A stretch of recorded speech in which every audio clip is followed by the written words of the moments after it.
What's going on, guys? Welcome back to the channel, or if you are new here, welcome. We are doing so many of these award show videos right now. If y'all are reaching the point where you're like, man, like, is all this guy doing is like award videos? Well, sorry, you're about to get a lot more sick of us because we're about to do a ton more for you guys because there's so much award stuff coming out. I wasn't even aware until later today that the Critics' Choice nominations are coming out tomorrow. And also, the Golden Globe nominations just dropped. I did my live reaction to it, which is at like 1.3K views, by the way. Thank you all for watching. So yeah, I did my live video reactions to the Golden Globe Awards. Had some interesting thoughts, but I wasn't able to really convey them all because my mind was just all over the place. But I'm here to convey them all today with the people you've seen on this show regularly, like Ross and Brian. But today we have a new special guest joining us. He is the GOAT of the Seen and Heard trivia, and that is Jonathan Caro. So what's going on, man? Yeah, just have to really see movies just to actually get the questions right. You have to really get them in context. No, it's good to be here. Yeah, not doing trivia, but no, just discussing the chaos. I think that's the perfect word to describe so far this season. The chaos in terms of what is nominated, who is nominated, who has a shot to be nominated for the Oscars, and which movies are dead, to be honest. Yep. So yeah, can't wait to discuss them. Oh yeah. Because John, about the chaos though, that actually makes me happier because the last 2 years, it's been a runaway. We knew that Everything Everywhere All at Once was going to win, and we knew that Oppenheimer was going to win. Yeah. So this year it's like 2020 all over again. Where 2021. I think 2021 for the 2020 season as well. Because like I remember back in that time when it was Frances McDormand that won. At the time, we didn't know she was going to win because it was a different actress that won every single major award show, and you were like, like Carey Mulligan won like Critics' Choice. You had one of the other ones win like Golden Globe or something. I forget who. Andra Day won Golden Globe, and then it was Viola Davis won SAG. Yeah, Viola Davis won SAG, and then it was Frances McDormand that won BAFTA. So you were like, who's gonna win? You know, what I was hoping was going to happen though. Do an award show. I actually hoped would have happened. Imagine Vanessa Kirby had won the Oscar. That way, all five would have won. All five, a different person. That would have been wild. I don't know if that's ever happened before, but that would be wild. But yeah, so you're taking a good break from trivia. You deserve it to talk about these award nominations. So we will start off with, of course, our the Best Picture musical or comedy, which is. Do we have it on screen or was? Yeah, you guys like share screen or something for it, or it's gonna be out loud. Let me look and see. I'm gonna try. I'll get the page on my phone. But... Yeah, no, you're good. Yeah, I haven't pulled it up on my your computer on here yet. Yeah, hold on, let me. Okay, there we go. This should work.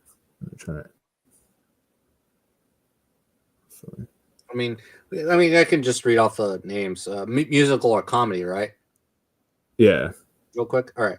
So nominated for Best Motion Picture, Musical or Comedy are Honora, Challengers, Emilia Perez, A Real Pain, The Substance, Wicked. Yeah. So obviously, I felt like those are. That's it. A common five. A safe. Six. Okay. Yeah. Safe six. Yeah. That's like the safe six. More or less, we expected it. Yeah. There was really no surprises. The surprise in Best Picture didn't come until drama, but when musical or comedy hit, I was just like, yeah, that basically everything that I was expecting. I am predicting. I don't think you were talking to me in a group chat before that. Like we gotta kind of cool it and wait until the Wicked discussion kind of dies down a bit. Yeah. And for me, I do not think that Wicked is going to win at this award show. And the reason why is because it actually, if you think about it, kind of underperformed a bit because a lot of people predicted it to get into director, and we'll talk about that later, but it didn't get into it did not get into director. So Sean Baker, he did get into director and screenplay. So I think that's showing that they really like Nora a lot more. So I think that Nora is going to be the one that kind of runs away with this category here. Did Wicked and Nora tie for most nominations, or did Nora get more nominations? Wicked got the most nominations. Okay. Yeah.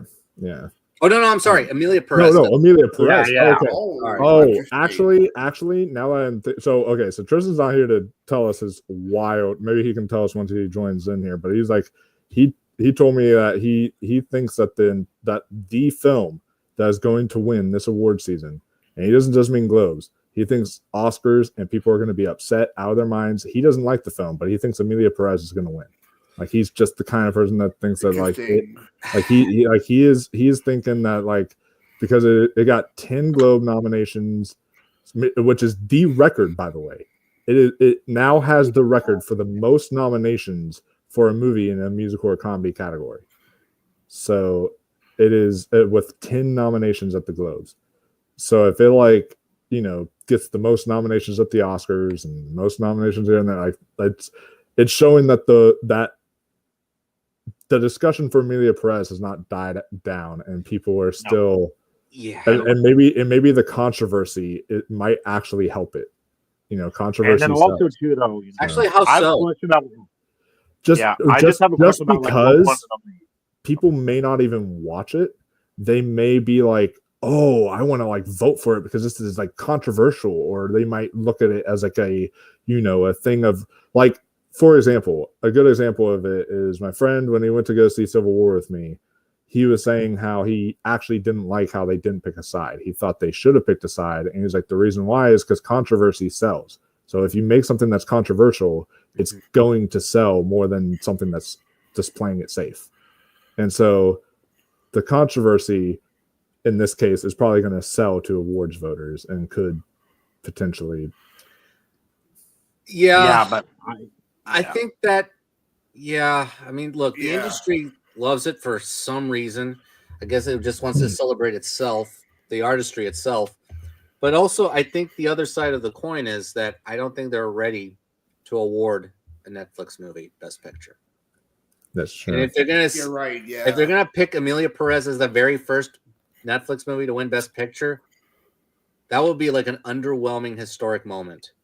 Yeah. Like people are gonna forget it. Like less than a year. Like Power of the Dog would have been a much stronger Best Picture kind of winner for Netflix. Or Roma, actually, or Roma. Roma could have been But I have a question though. I have a question about like one of the nominees because like I'm not saying that that's like that like something's going on, but I do have a theory on it. Okay, you know how like Nora had this micro budget, right? Mm-hmm. 5 million. I don't think. I think they're lying about the budget. You know why? Why? There's the scene where they shoot in Vegas on Fremont Street. Vegas is not cheap to shoot. But the thing is, I think they just did it. How do you call it? Like they just did it on the spot. Okay. I think they just did it on the spot. I think it was like on the spot, like that day. It was like a 1 day shoot. They went out there and did something really quick. I mean, if you look at the scene very closely, the scene where they're like frolicking around, after they got married, it looks like someone was holding a camera. You're right. Yeah. Which this is totally off topic, but we'll get back on topic. I'm like completely blown away after seeing that 28 years later trailer. I'm completely blown away that that's shot on an iPhone 15. Like that's just that's blows my mind. Looks great. But yeah. So one film I do hear about. I haven't seen it yet. Everyone's been telling me that like The Brutalist, it was made under for like Or we're $6 shifting to million. drama, or yeah, we can shift to drama. I think. Look, these are the 6. I do agree. I think Honora will win, but I think that I can see that. I think that Amelia Perez will give a run for its money. But Well, what could be the dark horse though for that category? I think The Substance. Oh yeah, And yeah. I've heard the argument. They loved The Substance here. They nominated it for Margaret Qualley. They nominated it for screenplay, for actress, like a bunch of different categories. So, I'm so happy with that one. Yeah. People were like, it's not a comedy. And I said it's satire. So It's satire. Satire is comedy, so yeah. or maybe Childish could be a dark horse as well as got a few nominations. Maybe it could be a dark horse. Yeah. Yeah, I don't think Wicked is a dark horse because I think it's just it's a part 1. Yeah. It's a part 1. I mean, what are the odds is going to get nominated again next year? Yeah, and here's and then here's the thing though. It's like if they award Wicked Part 1 for everything, and then Part 2 is just as good, and then Part 2 they're like, oh, well, we need to give the same awards to Part 2. Then they're gonna be like, wait, but isn't that going to be like repetitive? Like what's going to happen? It'll be underwhelming. So it's going to be it's very underwhelming for 2 years in a row for Wicked films just to sweep like that. So that's why I think that they might do something where they want to try to hold it off until the second one. Yeah. And that's why I think that Wicked will not take the Best Picture Oscar. Yeah. Yeah. One film I'm surprised that didn't get nominated was Saturday Night. It's not going to. No? Yeah. There was a very slim chance, but it had a chance, but I just don't think it. What do you bump off? Yeah. Like, in my opinion, yes, Amelia Perez. It's terrible. But people love it. I mean, yeah, if it was up to me, I definitely would nominate Saturday Night or even Deadpool and Wolverine over Amelia Perez. That's what I mean. Yeah, over Amelia Perez. Yeah. Yeah. Not but it's just like, but to have like Amelia Perez nominated over those, yeah, that's really tragic. But do you know what I would have? What I would have like bumped off? Honestly, which one I would have bumped off? Honestly, I mean Amelia Perez for. It would have been a surprising nominee, but I know it has no chance. Though, My Old Ass. Yeah, that would have been great. You think that's a comedy? Yeah. Because they have a lot of heavy towards the end there though. Towards the end, but like they also have a lot of humor. Remember the whole scene where she's like drugging out and like having a whole concert with like Justin Bieber or whatever, and then she's like, and then her friends like looking at her and she's like dancing like this in the woods, all like weird and all that stuff. And then and then there's her conversation she has with her older self that's like wisecracking, and Aubrey Plaza doing their sarcastic thing. So I feel a lot of it is comedic, but then it gets like a gut punch at the end. So. It's a really good movie. You could be really good there for challengers. Yeah, that is okay. I do want to talk about that. How is Challengers a comedy? I have never I don't remember laughing. It's kind of like, if you think about it, it's kind of like a funny novella, like a funny telenovela, like a funny soap opera. Like you see the reactions like after biting a churro or something, or when they're interacting, whether in the sauna or the threesome scene. So there are funny moments in the movie, but you're right. I think it's a little more on the drama side, but hey, they had to do something. For example, back in 2015 with The Martian, because it was marketed as drama, but they moved it to comedy. Yeah, I mean, at least it was nominated, and I feel like Challengers is really picking up steam now because of all this stuff. Yeah, I think it's now become a blip on the radar. Okay, like a major blip. I thought it was dead, but then I was like, okay, major blip. I'll give it that for now. So, anyway, let's move to drama. Yeah. So for drama, this is a big one for me. I think this is the one I kind of freaked out on a bit when I was. So drama is The Brutalist, A Complete Unknown, Conclave, Dune Part 2, Nickel Boys, September 5. Yeah. Big one there. The big one is the big one missing is Sing Sing. Sing. Yeah. What happened? I have Probably- no. I think it's probably because it wasn't released like worldwide, because released for some like international. Then how do you explain the Brutalist? Yeah. True. Yeah. I mean, I mean, it's slowly releasing parts of the country. Yeah. but also like the Brutalist though, in its defense, the Brutalist, they had a festival run this year. True. Sing Sing's festival run was last year. And then it had its like limited run earlier in the year. So it's like so that may have also had an effect for. Why do I feel for different people. though about the Brutalist and Sing Sing? Because like the Brutalist, I know that I'm gonna see it, and I know Sing Sing I will. But okay, the Brutalist I know is gonna come out. Sing Sing, it feels like they're almost hiding it in a way. Yeah. Well, Yeah. they're in a tough situation because they're both in A20. They're both from A24. Yeah. Yep. Now, what's the likelihood that both movies are going to be nominated for Best Picture? I think pretty high. Yeah. Still. I mean, look at last year. Last year you had Past Lives and Zone of Interest. Yeah. Because like, well, Yeah. but like to be fair though, you know, I mean like Sing Sing doesn't even have the digital release date yet. So Yeah. No, but what they're going to do is they're going to re-release it soon. They better get on that. January, yes. Yeah, I was gonna say they better get on that, because the thing is voting is going to be starting up here for the Academy pretty soon. Yeah. So it's like if they don't release it soon enough, then Yeah. they And may. the Brutalist is Yeah, Christmas, right? I think, but It's or a little earlier. well, it is December I 20th. believe. It's December Release 20th, date. and it's limited release, and then its wide release is January. So Oh. yeah. So it's doing one of those kind of deals. So Yeah. Sing Sing. But the real thing that I was surprised about, so I had it. I'm so confused on Sing Sing right now, because I had it in the moment I saw like Coleman Domingo won at the Gotham Awards and Clarence Macklin won at the Gotham Awards. I was like, oh shoot, okay, so this is like good for Sing Sing. So I put it into my predictions, and then I took it back out now after just the way the Golden Globes. But of course, if like Critics' Choice embraces it though, then I might have to swap it back in. It's just going to go back and forth, and it's just going to be something kind of crazy to me. Yeah. But I think it's still going to get nominated for Best Picture. Yeah. I really mean, We'll see tomorrow if the critics do nominate tomorrow. No, I think so. The critics love Sing Sing. Oh yeah. Yeah. It's been holding literally since I saw it in June.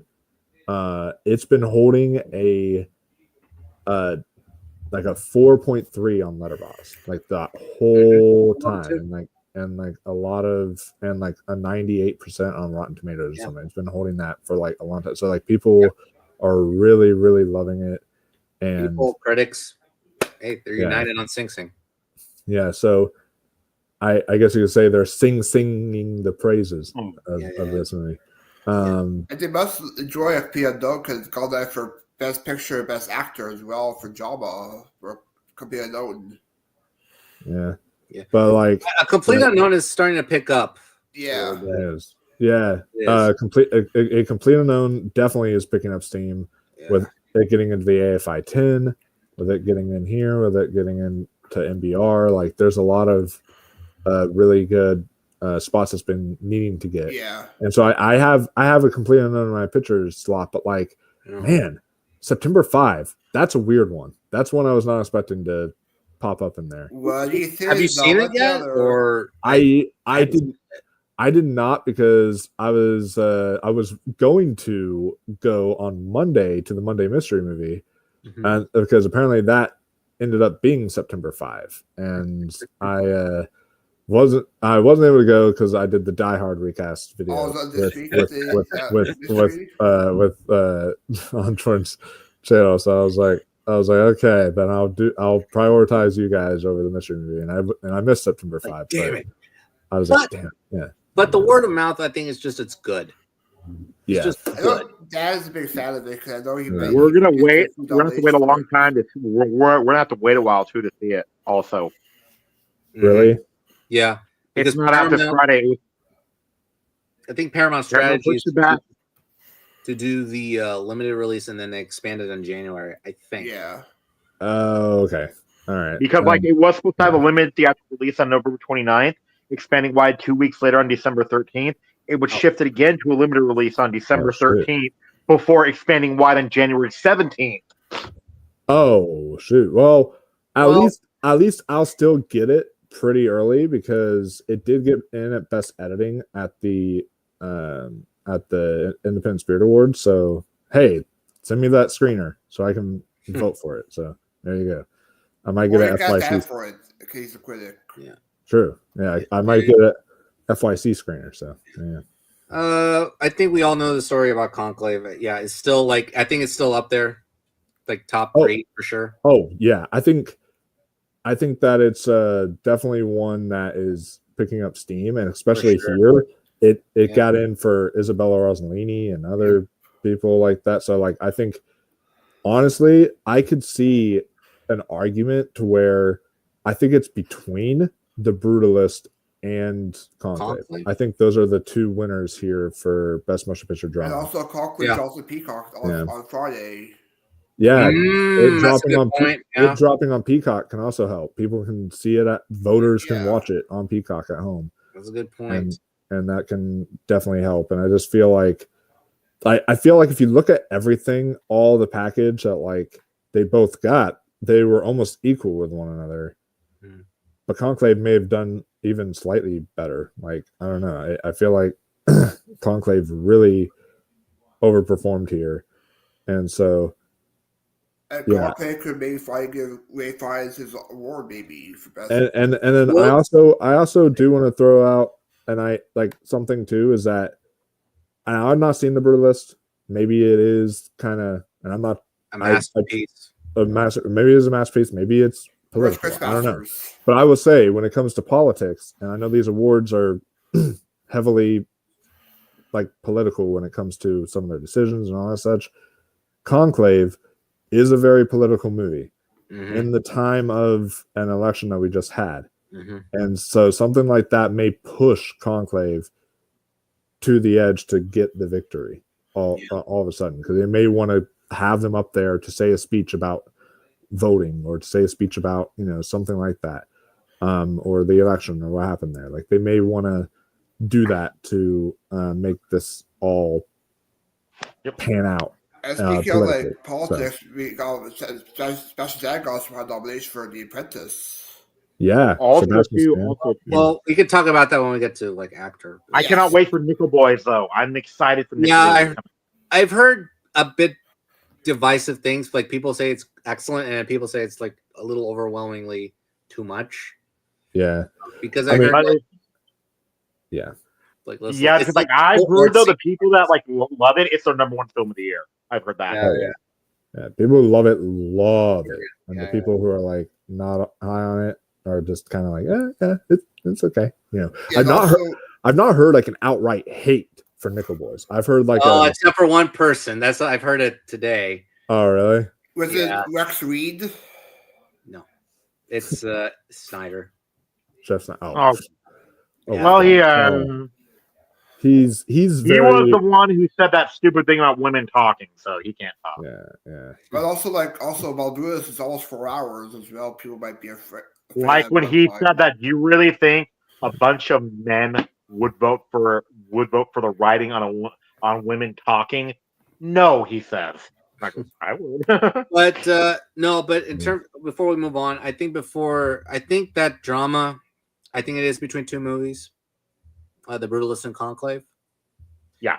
I'm fine with either or. I haven't seen The Brutalist, but I would be fine with Conclave winning.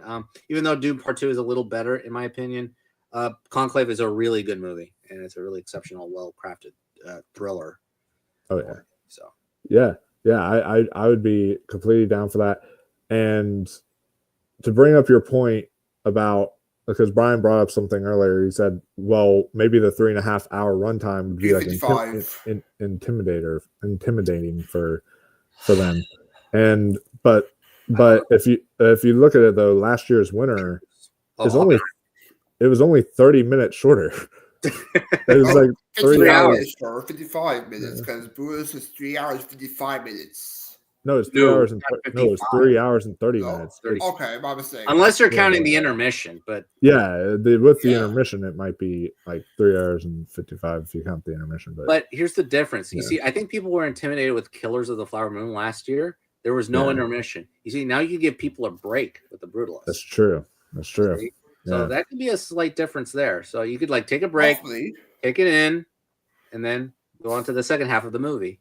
You don't have to like hold in your bladder the whole movie like I had to for Killers of the Flower Moon. You know, you could actually just leave when you wanted to. But the thing I worry about is still, despite having an intermission, like all the trailers. Because when I went to go see Killers of the Flower Moon, they still had 26 minutes of trailers or like 30 minutes of trailers in front of the movie that was a 3.5 hour long movie. So I was just like, jeez. Okay. So what do you want to move to? We can move on to acting. We can do we can do best actress in a comedy or musical. Okay. I think maybe okay, I got it. Start with the comedy and move to drama. All right, here we go. We got Amy Adams for Night Bitch, Cynthia Erivo for Wicked, Carla Sofia Gascon for Emilia Perez, Mikey Madison for Honora, Demi Moore for The Substance, Zendaya for Challengers. There's one person I would have taken out. I would have taken out Amy Adams, put in June script for Selma. I think that's what people were expecting. I had that in my predictions, but I knew it wasn't going to happen. It was more of like a hope dict that I did. A lot of people were hoping that. Yeah. Because a lot of people loved June Squibb's performance in Thelma, including myself. Like she was really good in the movie. She was. Yeah. Whereas Amy Adams, like they like her, they just like her. But the Night Bitch is like it's good. It's good. But have you seen Night Bitch yet? Or no? Yeah. Has it been released yet? It hasn't been released, I think. It's not, but I know I had an opportunity to see it at like a festival, but I was seeing something else when it was playing. So and the reviews are good for it. Do its Rotten Tomato scores right now? What? 60. Really? Oh, then that's like just. And what the hell? Why didn't they nominate Drew Squibb for Thelma? I mean, dude. I think it's just name recognition. Oh, and guess what Metacritic says though too. Metacritic is a 56. Oh shit! But the Globes, they love Amy Adams. They literally nominated her for Hillbilly Elegy at the. Oh my god, Globes. I forgot about that. Yeah, so like they kind of don't care if like how bad her movie is. They'll still nominate as well. Amy Adams. At the Globes. Yes, I think she was also nominated for Vice too. So it's one of those things where she's just always getting in at the Academy. And we'll get to it, but somebody apparently with their nomination this Monday, or this past weekend, somebody has just become the second highest actor in Globe's history with the most nominations. We'll get to that when we get to drama actress. But here though, I think if there's gonna be a sweeper this season, Mikey, I think there's room for Mikey Madison to be kind of a sweeper. And she's collecting a lot of awards right now. And she's also campaigning her ass off right now. She is everywhere. Her face is plastered over every single inch. Yeah, everybody adores her right now. So from Scream to lead. I would know from Once Upon a Time in Hollywood. Oh, that's right. Yeah. That's right. Yeah. I forgot about so that was it's great to see her just. Jonathan, though, I need to ask you this on the show too about this category, though. Do you think there's an instance of category fraud in this category? Because I do. I'm sorry, what? I see that. Category do you think fraud? there's an instance of category fraud in this category right here? I think there is. Well, for this one, like which one are you talking about? like Carla Sofia Gaston. Oh, her, yes. Yeah, you know what? Yeah, because when I was watching the movie, so people are starting to realize that Gaston was actually the guy as well. Yeah. But really, when she's off the screen for a long while, and it's a kind of a long chunk of the movie. I mean, it's really Zoe Saldana's movie. Yeah. So it's sort of like the Great Gatsby scenario where, Leo appears like 30 minutes into the movie, and it was really about Tobey Maguire. So, yeah, you can make a case for it, but in the end, even though it's through Zoe Saldana's eyes, it's really about Emilia Perez, Carlos Sofia Gascon here. So, look, you can make a debate whether or not Gascon belongs in this category, like leading categories or supporting actress category. Yeah, I would have swapped. Oh, hey, Tristan. Hello, I finally made it in. Yeah, we're talking about Perfect. this actress. So, Yes. Because we're talking about like whether or not Carla Sofia Gaston is actually category fraud or not, because I think it is. Yeah. but I think you can make a case for it. But in my opinion, yeah, I think that Mikey Madison will take the Oscar. I mean, the Golden Globe. And if she starts collecting a lot of awards, I think they need to start carving that name in the Oscar statuette. What could be like if a situation like last year with Lily Gladstone versus Emma Stone, maybe. What if the Globes tries to be like, look at how progressive we are, and they do this, even though a lot of people are not pleased with how it represents the trans community? What if they're like, oh, let's automatically award a trans actress an award just to make it something like some sort of message there? And that would be kind of wrong, wouldn't it?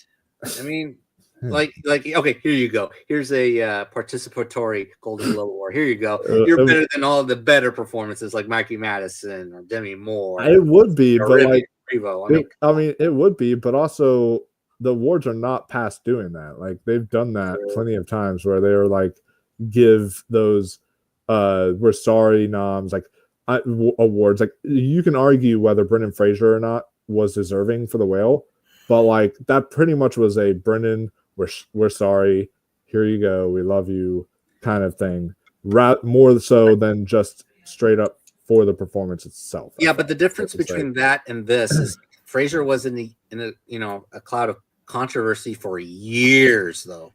Yeah, which is not his doing though. Yeah. So, but that was years of news. Whereas this one is just the movie. Some element I think is going to help her is the fact that a lot of trans characters are criticized for the fact that like they're played people who are not actually trans, and the fact that she played the character both prior to and after transitioning is a really interesting thing too. That's like something that's often criticized. They're like, oh, you can't put a trans person in their role because you want to portray them prior to transitioning. That's often used as like an excuse for why they put people like Jeffrey Tambor in stuff like this. And I think this is a good exception to the rule, and I think that might help its narrative a little bit. Yeah.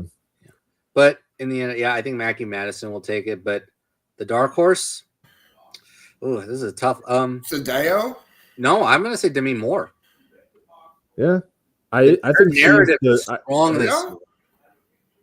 And the Globes love The Substance, like we talked about. Like, they nominated it for more than Challengers and definitely more than Night Pitch. So, like, they really love The Substance. And this would be a spot to, I feel like if any award show was to award Demi Moore, I don't think she's winning the Oscar. But if any award show was to award her, I feel like it would be the Globes. Something like that. Yeah, it feels good for her to be that award show for Demi Moore. And then she'll start to pick up steam a little bit for a nomination because, I mean, again, and we'll get to comedy, drama in a moment. It's just really, besides one or two, you could just throw names in the air and it just lands in a different order. I mean, just crazy. Yeah. All right, so speaking of male actor, music. Let's do best male actor in a motion picture, musical, or comedy. So okay, Jesse Eisenberg, A Real Pain. Yep. Hugh Grant for Heretic. Okay. We'll predict it. Hey, don't bash. I cheered. No, I when haven't that seen it. came up. I haven't seen it. I I'm just, loved his no, performance. I'm He's so questioning. good. Is like that's a comedy. Well, I guess you'll get into it. I mean, we'll predict it. Okay. Gabriel Labelle for Saturday Night. Jesse Plemons for Kinds of Kindness. Yay. Glenn Powell for Hitman, and Sebastian Stan for A Different Man. Double nominated actor for Java. He had a hell of a day, actually. Yeah. He did. He's popping bottles. He probably got hungover that day. Like, great day. Yeah, more or less. Yeah. Yeah. Yeah. This is so okay. This is such a weird category because I don't think any of these 6 are going to be in Best Actor at the Oscars. I'm not ruling out Eisenberg. I think Eisenberg may be the surprise. Or Gabriel LaBelle, maybe. No. No. Gabriel LaBelle, I don't think he has a chance. Just No. because Saturday Night's really falling off. I could maybe see Sebastian Stan Stan sinking in for sure. Sebastian Yeah. That's another one that he's picking up saying because of the comments regarding like, and it's really unfair for him to not like, be participant, in these awards campaigns because it's, he played Donald Trump or another role in A Different Man. That's just not fair to him. It's not his fault. He actually gave the performances, but I think it's more likely going to be A Different Man than now The Apprentice, which we'll talk about. Yeah. I think, so A Different Man was something I wasn't expecting to be a huge awards player, and then it won Best Picture at the Gothams, and which now it's shocked everybody. Yeah, and now it's like nominated for Sebastian Stan, and just it feels like it's actually really picking up steam. I think it's gonna get a couple Oscars in some places, whether it's Sebastian Stan, the makeup, stuff like that. Like I could see several nominations in certain places here. But I think the Oscars still need their like little quirky, cool indie movie that comes out, like their Triangle of Sadness or kind of thing. They can kind of be like, oh, look, we're cool because we nominated this too. I guess The Substance could be that, but I could see A Different Man being like, oh, look, we have this cool indie movie too that we like. Yeah. The only issue holding back A Different Man, and the reason why I think it can still get into acting and still get into some text and such, but I think it's done for picture is just because A24 has 3 movies. No way. I'm like, there's no way all 3 are going to get in there. So, yeah. So I think the lock here is Glenn Powell. I think because quick stuff. I don't know. I don't know about that. Yeah. I think Jesse Eisenberg actually might win. And the reason why I think Jesse Eisenberg will win here is because A Real Pain is the only one of this entire lineup that is nominated in Best Picture, Musical, or Comedy. I think because Best Supporting Actor as well. Yeah, and Best Supporting Actor. It's and Best Screenplay and all these different categories. Like it was nominated for a good amount. And so because of that, I think Jesse Eisenberg might walk away with 2. He might win screenplay and this. Who knows? Yeah, that would be very happy because he knows thoughts of the film. I think that Eisenberg will win, and I think the dark horse will be Sebastian Stan. Yeah, I'm in the same boat. I think Stan is the outside shot, and I think Eisenberg is going to win. Yeah. People love Glenn Powell, but I think the nomination is his win here. He's going to be at the party, but he's not going to be winning anything. Agreed. Yeah, and I don't know why there are people out like the Oscar expert who I watch a couple times and a few other people. Like now they've been putting Glenn Powell at their number 5 for lead actor at the Oscars just because he was like just because they are like, oh, they're super confident he's going to win Best Comedy Musical Actor at the Globes, and that's going to help him, and so they put him in like number 5 for actor at the Oscars, and I'm like, no, guys, I don't think so. No, I don't think so. If he wins, if he wins, surprise. That's going to be that'll be a surprise. Then he's going to be a blip. Yeah, he's going to be a blip. But if he pops up here or there, I could see it, but it's a crowded category. There's not really any space for like new people to come in. There's already a lot of people there. Really, it's just 4 slots. 4 slots are like locked in, and then 1. It's really just the 1. Mm-hmm. Yeah, and then also too, correct me if I'm wrong. I think this is true though. Okay, one of these nominees is not even eligible for the Oscar. Is Jesse Eisenberg. Why? No. Sorry. No. Sorry, Jesse Plemons. Because like, Oh, can he be nominated for multiple roles? I don't think so. In one movie, I mean, Yeah, I've never heard of that before. So, well, I'll look it up later. But okay, no, but I'm but actually it's happy. not happening. I'm No, actually not happy yet. for Jesse Plemons, though. I I am think too. it's a really good performance. He was very good in all three stories. So Yeah, this movie I'm happy showed up somewhere because it seemed like it was gonna be like totally dead. So I'm glad it's at least popping up. Yeah, because I really was a fan of Kinds of Kindness, despite the mixed reception that film got. And I thought Jesse Plemons really carried it on his shoulders because he's leading practically all three stories. He's not just in all three; he's like practically leading all three stories. And so because of that, there's a lot riding on his performance, and he has to play like three different kinds of personas throughout the movie. So I feel like he just did that seamlessly and was excellent. He's been excellent this year in general because his scene in Civil War was like terrifying. Like, it was so good. I agree with that. So yeah, All right. he's a great actor. All right. So female performance in drama, right? Yeah. All right. So we got wow, here's a surprise. Pamela Anderson, The Last Showgirl, Angelina Jolie, Maria, Nicole Kidman, Baby Girl, Tilda Swinton, The Room Next Door, Fernanda Torres for I'm Still Here, and Kate Winslet for Lee. Where well, I think it's over for Saoirse Ronan for The Outrun. So absolutely, yeah, she's done. she's Ronan. poor Saoirse. Both her movies are done. Like, she was in 2 films she was hoping would be Oscar contenders, and now that it's just been flushed down the toilet. And yeah, not only gone, but just like completely erased. Like, it might as well not have come out. yeah, like they're like a fart in the wind. You're just And not. speaking of Maria, it just dropped on Netflix today. It did? Oh, it did? The Outrun? It's on Netflix now. Maria, yeah? Oh, Maria. Oh, Maria. Oh, yeah. It is on Netflix Well, I'll today. watch it this weekend. I forgot about that. Yeah. So I'm definitely going to watch it. Okay. A couple surprises actually. So Pamela Anderson obviously is one of the surprises here. Did you expect for her to get nominated? I have seen The Last Showgirl. And I watched it at the film festival I attended. And I can tell you, I may not have been that big of a fan of the movie itself, but I came out of it saying, I texted all my friends afterwards saying what the wrestler did for Mickey Rourke, this did for Pamela Anderson.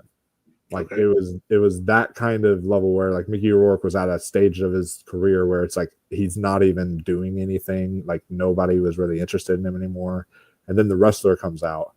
And they're like, oh my God, he still got it. Like, he's giving us literally this career best performance that led to a lot of awards acclaim for him.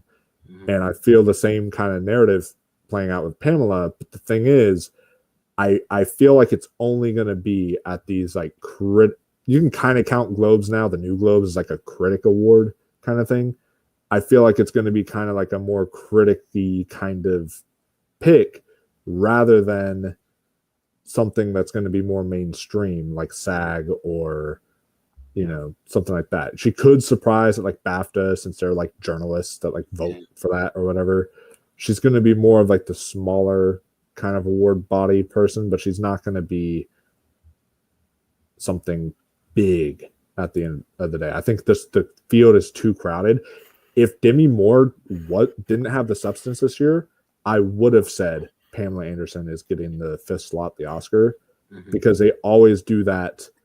We love you. We love your career. Here's a career Oscar nomination for you. But they're already going to be doing that with Demi Moore. So I don't think that they're going to make room for 2 people in that same category. And Wolf also told me too, his biggest problem with The Last Showgirl is the length. He told me, right? Yeah, I actually feel like not because of it being too long. It was like an hour and 26 minutes. I feel like it should have been longer.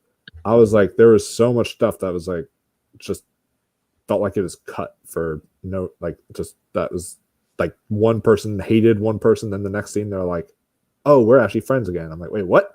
And stuff. And it was like there was some stuff like that. I'm like, you could have filled in the gaps somewhere and made it a much more fluid movie. But as far as the performance goes, it's incredible. So I'm excited for the picture. Well, And also, I'm surprised that Lee got nominated because I don't think they talked about the different award circuits for Lee. Yeah, Kate Winslet's been kind of willing. She's been campaigning. Yeah. She's literally been knocking on her friend's doorstep, saying, "Hey, watch me and Lee." Which I got some issues with that though a little bit. This one's more of a funny thing because like The Rock was like praised the movie and said how good Kate Winslet was in Lee. I'm like, did you really watch it? Did you? Yeah, I mean, it's the same thing that's happening to the girl from To Leslie. Andrea Riseborough. Yeah, kind of the same thing, same kind of narrative there. And so I just keep our eye out on Kate Winslet just because of that. At work last time, I could see it. It's not going to be the same type of narrative necessarily, but I could see like she sneaks in. Now that she's got this, I could see it being something. I don't know if it's going to happen, but definitely keep your eye on it. There's another name that I forgot to announce here. So people were outraged that Marianne Jean-Baptiste did not get mentioned for Hard Truths. Yeah. I have not seen the performance yet, but yeah. So, actually, I haven't seen any of these movies yet. So, so who's going to win here? This is actually kind of tough. I have my prediction. I wanna say this because the Hollywood Foreign Press, obviously they're a bunch of foreign journalists, and our comments on our reaction video, most of the comments, I swear, almost every single comment on our reaction video is Fernando Torres, heart, heart, heart. Fernando Torres, heart, heart, heart. Fernando Torres, heart, heart, heart. That's like almost all of our comments is that. And so people are going gaga for her performance right now, especially Brazil. Yeah. And there's a lot of Brazilian voters in the Globes. Like there's like 26% or something of them are from Brazil. And then the rest of them, there are like foreign voters throughout. And so I think your winner here can actually be Fernando Torres, and I'm Still Here, especially if you think about it. She's the only other one that has a nomination somewhere else because of international feature. I also think she could sneak in easily for actress, especially if she wins this. I think she's in my slot for actress right now, and I think for that reason, I think she's also going to win this category. Actually, he brought up a good point. Yes, so if Fernando Torres wins, she's going to get nominated. Absolutely, I guarantee that. I really think that she'll definitely be the who won last year, actress drama, and Anatomy of a Fall.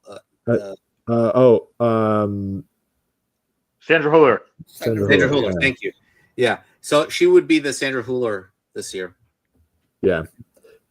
I have seen Fernando Torres. I'm Still Here at the Virginia Film Festival, and I can tell you that as soon as I walked out, I was comparing her to the girl from Sandra Hüller from Anatomy of a Fall. Like I was comparing it to that level of a performance, even though it is subtle. She doesn't have a yelling scene necessarily like Sandra Hüller did, but just she is riveting and just captivating and might be my favorite performance of the year. Like she is really, really excellent. And I feel a lot of talk is being discussed about her, and it's coming out, I believe, kind of in the brutalist time zone, like Christmas limited and then January wide. So it's coming out in that like sweet spot of like voting time for the Academy. I really think that this is something that could push through. And also I looked up statistically, Sony Pictures Classics is really good at getting their actors nominated. True. They're really good at doing that. True. Foxcatcher did it. Parallel Mothers, is that Sony? Parallel Mothers was Sony Pictures Classics, and then Bill Nighy for a Living was Sony Pictures Classics. That's a good point. And so Sony Pictures Classics is really good at it, and their only other film that they have this year is The Outrun, and we agreed that that's dead. It's out. It's done. So I feel like now their focus is going to be on Torres. Torres, and that's going to be the Sony Pictures Classics push. Okay. So okay, well, my pick to win, and again, I have not seen any of these. I think it's going to be either Jolie or Kidman, actually. I can see that actually. But the dark horse is Torres. Yeah, I think it's those three. I think so too. I mean, I'll say that I think that it's definitely between those three, but also I do want to point out they love Kidman this much, but apparently this is the 20th nomination at the Globes for Nicole Kidman. Mm-hmm. Wow. And she's now the second most nominated actress behind, yes, you've guessed it, Meryl Streep with 31 nominations is what Meryl Streep has at the Golden Globes. So now Nicole Kidman is the second most nominated. So when was the last time she won? Nicole Kidman or Meryl Streep? Kidman. Oh man, good question. All of Moulin Rouge, The Hours? I don't know. Lion? No, I don't think she won for Lion. Anyway, Anyway, yeah, I think it's those three. I think it is really those three. I think so too. That's a tough one. It's a tough one to call. She won for being the Ricardos. I was thinking being Really? Yeah. Oh, Won in 2022 for being the Ricardos. So she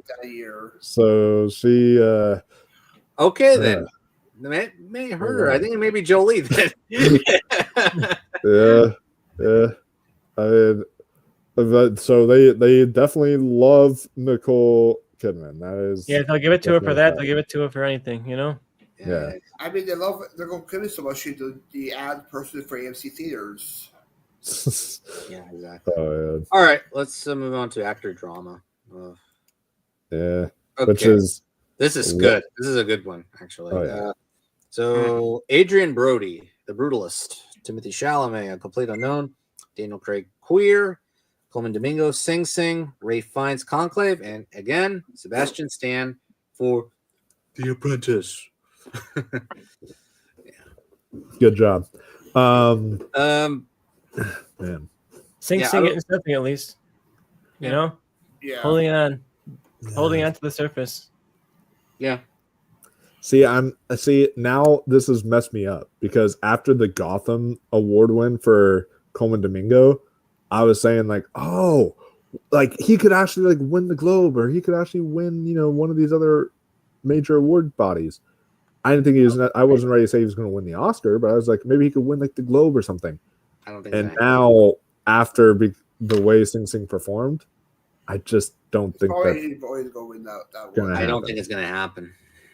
Yeah. Do you think for me, I look at this performance and I think Sing Sing did not do well here at the Globes, but Coleman still got in. So to me, that kind of makes me a little confident that he might hang on for that Oscar nomination. But to me, he's low on that list. He's close to not making my five right now. I think Coleman is safe. I think he's the fourth. He's like the fourth person locked in. I think he is safe because he got the Globe nom, despite them not liking Sing Sing. So. I think that shows to me he's safe. Category is probably Timothy Chalamet for. That's like I don't popular know. Pick. That's the popular pick. It is okay. People are talking about Brody.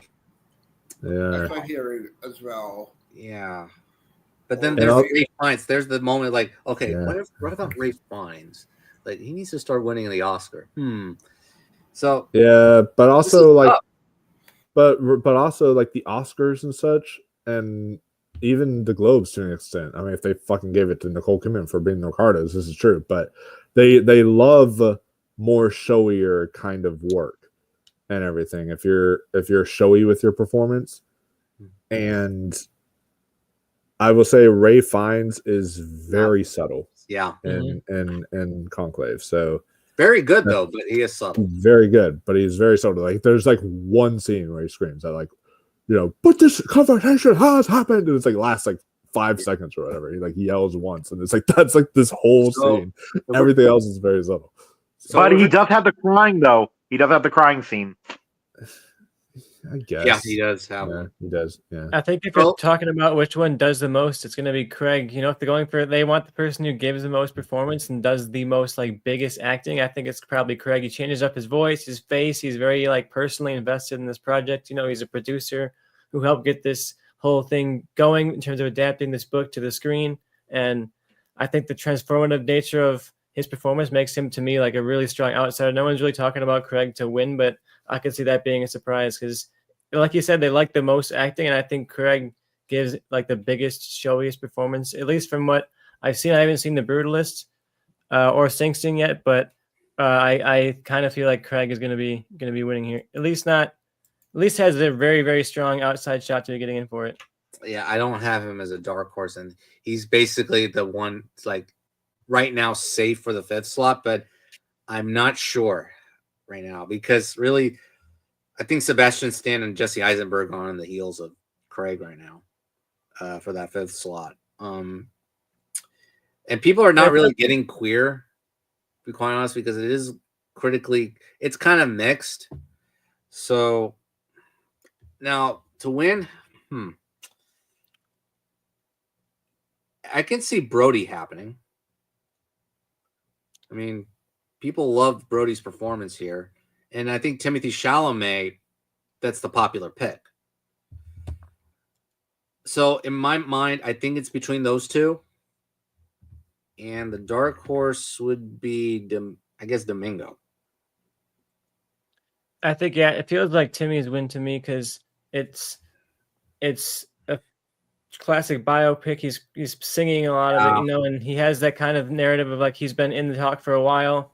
And maybe this is our chance to finally give it to him. And I think Adrian Brody is coming at him a little bit with the comeback narrative. Like he's been out of the conversation for so long, just popping up at like Asteroid City and stuff like that. But I think this could be between the two of them for sure because they both have a similar narrative in a way. Like Timothy is this young up and coming buck everyone's rooting for, and Adrian Brody was that guy for a while, and now he's kind of has this comeback role. So I'm really excited to see how they go. It's almost like a trade with the Fraser and Butler situation almost. Actually, that's my point. I was going to come across it. I think Timothy Chalamet is going to win the Globe, but I think either Brody or Fiennes is going to win the Oscar. Yeah. Because I think that like Timothy Chalamet will get his time because if you guys can believe it, he's not even 30 yet. So he'll definitely get his time. But that will be so poetic if Chalamet wins the year that Brody has been nominated alongside him. That would be kind of funny. I mean, yeah. So, but do you believe that all of the 5 nominees from drama are going to be nominated for the Oscar? Brody, Chalamet, Craig, Domingo, and Fiennes. You think that's going to happen? I'm worried about Domingo, but I feel confident he's going to hold on. I think we're going to have a little surprise. I think it's going to be Brody, Chalamet, Domingo, Fiennes, Eisenberg. and I think Eisenberg is going to happen. Yeah, I'm feeling Eisenberg as well. Yeah. I think this is his first movie he directed, so like it's about the Cooper situation. First time director, nominated for Best Actor, but maybe this game for director. Yeah. But he's not a first time director though, Brian. No? He's not a first time director. Nope. He directed a movie a few years ago, with I forget, he was with him and somebody else. It was with him and his sister. I forget the name right now, but yeah. He's directed something else. Yeah. But yeah, and then I think another surprise will be Sebastian Stan for A Different Man, not The Apprentice. Because I think people don't want politics in the Oscars, I think. Yeah.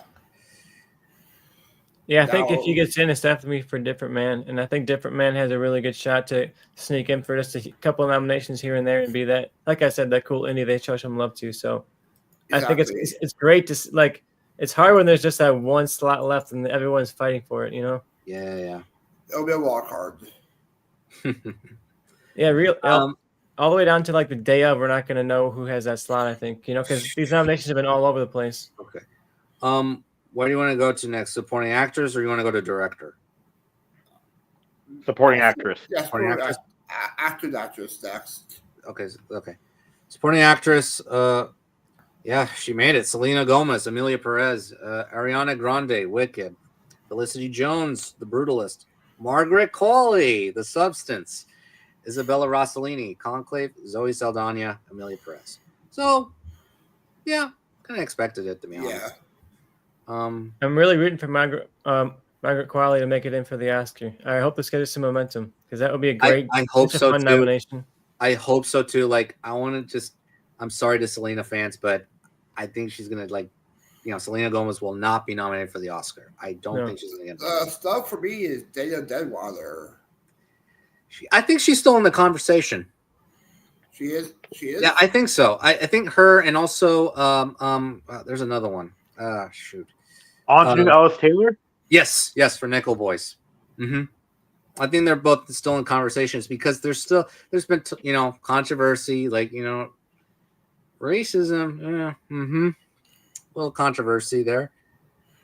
But I think that these are the expected 6. But I think that if the Oscars love the substance that much, that it's enough for that movie to get nominated for Best Picture, I can guarantee you that Qualley will definitely get nominated for the substance. And do you think there'd be also be nominated for Best Actress? Yes. For the Oscars? Yes, if it's going to nominate for Picture. Okay. But like I said before, actress is so stacked. Like, I think the only one safe right now is Mikey Madison. Are you Grande or? No, I'm talking about Best Actress though. Oh, Best Actress. Okay, I thought yeah. Yeah. What about the? But I think Mikey Madison is the only one safe. I feel confident about Carla Sofia Gascon. Do you think that there's a chance that she might be snubbed?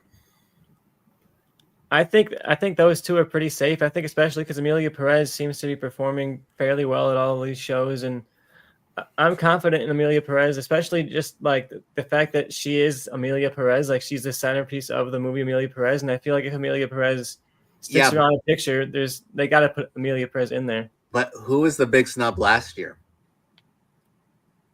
Margot Robbie.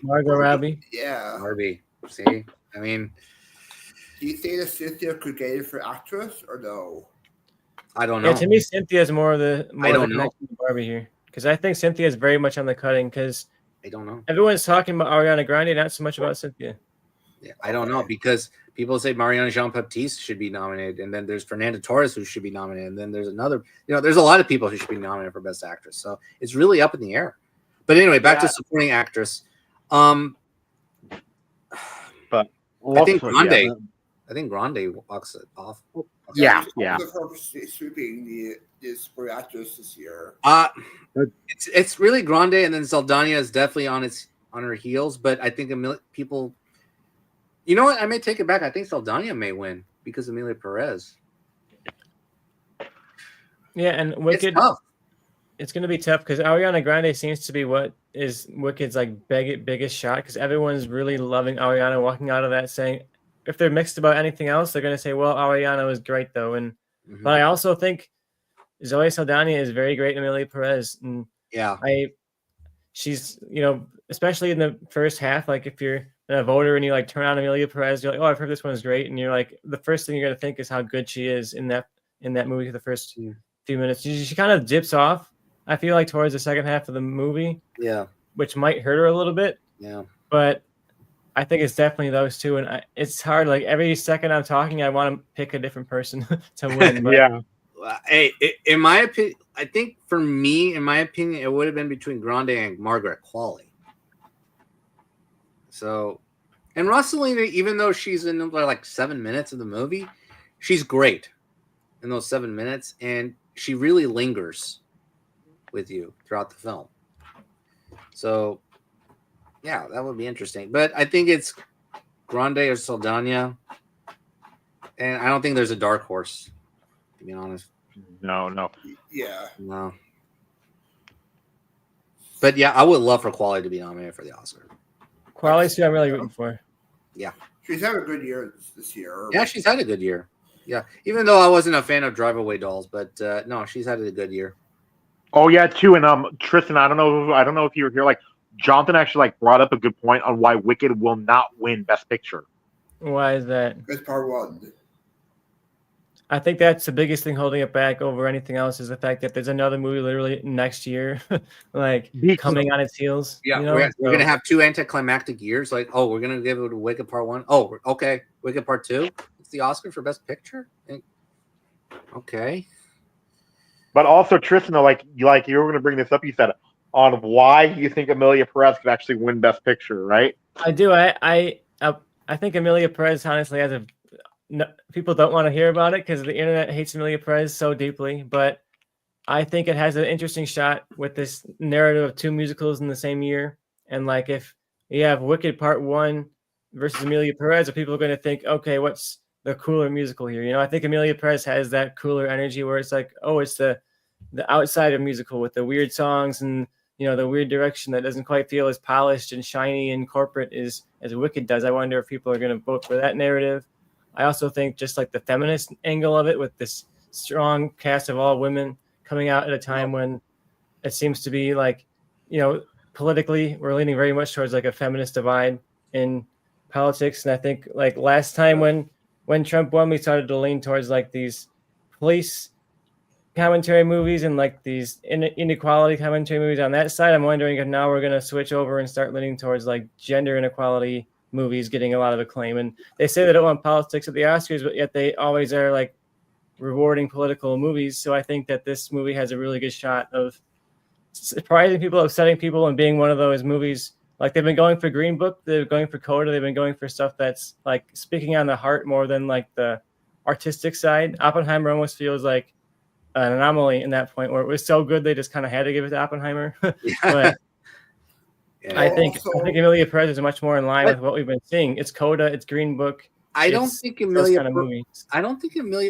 Perez, although light spoiler, it does not end happily though. That is true. Yeah. It has a downer ending, I think. But I think it's going to be between, I think, Wicked and Amelia Perez for a lot of voters. I think Honora has been leading for so long is going to hurt a little bit because I think Honora has that front runner syndrome of we've been talking about it all year. What else can we talk about? So wait, so you don't think it's going to be sustained like Oppenheimer last year? I don't think it's as good as Oppenheimer. You know, I don't think it has that universal like everyone is liking this type of thing. I think Honora's more divisive than people think it is. I think like it's a really, really strong movie. It's not Oppenheimer level good. Okay, I agree on that, but I think Honora, like people and critics love Honora. Yeah, there's like critics and audiences are. Right now, Honora is like holding a strong 4.3 on Letterboxd and like, or like 4.2 on Letterboxd and like, and like the way, and like I think Amelia Perez is like a 3.2, 3.1, something like that. So yeah, we'll see. And it's not. The Oscars are not always a competition of what movie is better, you know. And I feel like we've seen a lot of times in the last few years, like not great movies winning in the end. So, except for last year, I think, last year was different. You know, I do think we want to look back at last year, but last year feels almost like an anomaly when you look at the last like 5 years. It seems to be going more towards the emotional wins and more so than the artistic wins. Something like Brutalist, I don't think has a shot at winning this year. Yeah. No. Yeah, I'm starting to believe that a little bit, unless they change their mind, you know, and turn, you know, here like in Golden Globes or you know later down the road with like SAG or Critics' Choice. We'll see. About the previous Oscars, though, Jonathan, just be happy that like Green Book won Best Picture. Be happy. Yeah. Let's move on. No. The The reason why is because I talked to an Academy voter who said Bohemian Rhapsody was apparently second place that year. Oh man. And so if Green Book didn't win, Bohemian Rhapsody would have been your Best Picture winner. So it's like worse. Okay, but go. Yeah. Anyway, but no. But also one more point, and then we'll move on to supporting actor. But the one more point is like, so the first Netflix Best Picture winner, Amelia Perez, like that's going to be going down in history books. And people are going to be like angered by that. They've been on the edge a lot. You know, they have a lot of movies that are like just barely not winning. You know, maybe this is the one that pulls it over. Maybe we could do that Godfather did with Part 1 win 1 year, and then the year later Part 2 wins. Switch to the Godfather Part 1 and 2. Yeah. Yeah, but the thing is, I think the Godfather Part 2 was like a different, like an original story, whereas Part 1 is based on a book. Okay. So that's both are. Wicked is a play. That's true. That's true. Anyway, so supporting actor. Yura Borisov, Honora. Yeah. Yes. I called it. I Yeah. think that is that one. Yeah. So good. Aaron Culkin, A Real Pain. Edward Norton, A Complete Unknown. Guy Pearce, The Brutalist. Jeremy Strong, The Apprentice. Denzel Washington for Gladiator 2. My man. Oh yeah. Yeah. Okay. Yeah, great lineup. Yeah. Yeah. This is probably, I think, out of all the acting lineups, this is the strongest.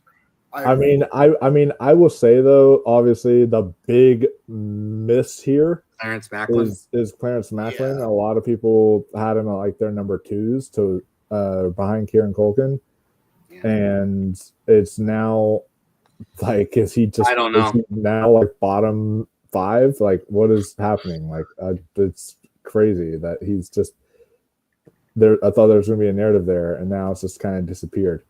So.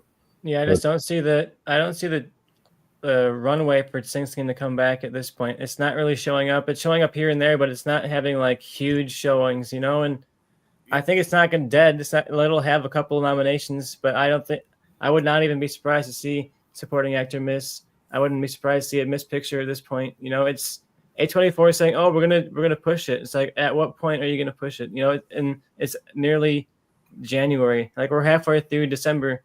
When is it going to be pushed, and how is it going to work this time? It didn't work the first time, and nobody saw it the first time. No one really talked about it the first time. Are they suddenly going to talk about it now at the same time that Brutalist is out, at the same time Nosferatu is out, at the same time I'm Still Here is out? All that stuff's going to swallow Sing Sing. Yeah. But I do hope Macaulay Culkin shows up at the Gold Globe since his brother's nominated. Yeah. That would be funny. That would be kind of funny. Yeah, but then there are other actors like Stanley Tucci being omitted, and if the Conclave thing, keeps up, maybe. From what I've heard, Stanley Tucci though has been literally like dead Nowhere. campaigning. Like, he's not been nowhere. He's just Nowhere. been kind of gone. So I don't think his chances are. Yeah, I don't think it's gonna happen either, Yeah. unfortunately. But I think I'm confident enough that I think the one actor that I'm confident enough that he may sweep a little bit, Kieran Culkin. Yeah. I agree with that. Yeah, I'm now starting to think that. At first, I was thinking like, oh, it can be between him and Clarence Macklin. They can fight back and forth. But now I think, yeah, I mean, Denzel has potential to still win some awards. Like, he could win SAG because he won the SAG for Fences. He's won, he's done stuff like that where he's respected by his peers, like by his acting peers so much. I could see Denzel winning like the SAG award or something. But like, if it happens, yes. Yeah. But if Kieran does, it's over. Yeah. Yeah. It's over. Yeah. But I really think that Kieran Culkin's going to take it. Yeah, I think the difference is really that the movie's a lot more well liked than Gladiator 2 is. Gladiator 2 is divisive at best, and Real Pain is getting pretty much universally acclaimed. I haven't heard anyone say they hated Real Pain. I've heard people say they hated Gladiator 2, and I think that's really what it's going to come down to. Is one movie is better than the other movie, and even though Denzel is great in Gladiator 2, I think you walk out of the Gladiator 2 saying that was not that good, and you walk out of Real Pain saying I was so impressed by that. That was so much better than I expected. That kind of thing. So I think it's definitely going to be Kieran Culkin, and I think he's going to be sweeping. Yeah, like you guys have been saying, I can see the broom coming out. He's got this. And I'm happy. Like, I haven't seen the movie, but I'm happy for him. So.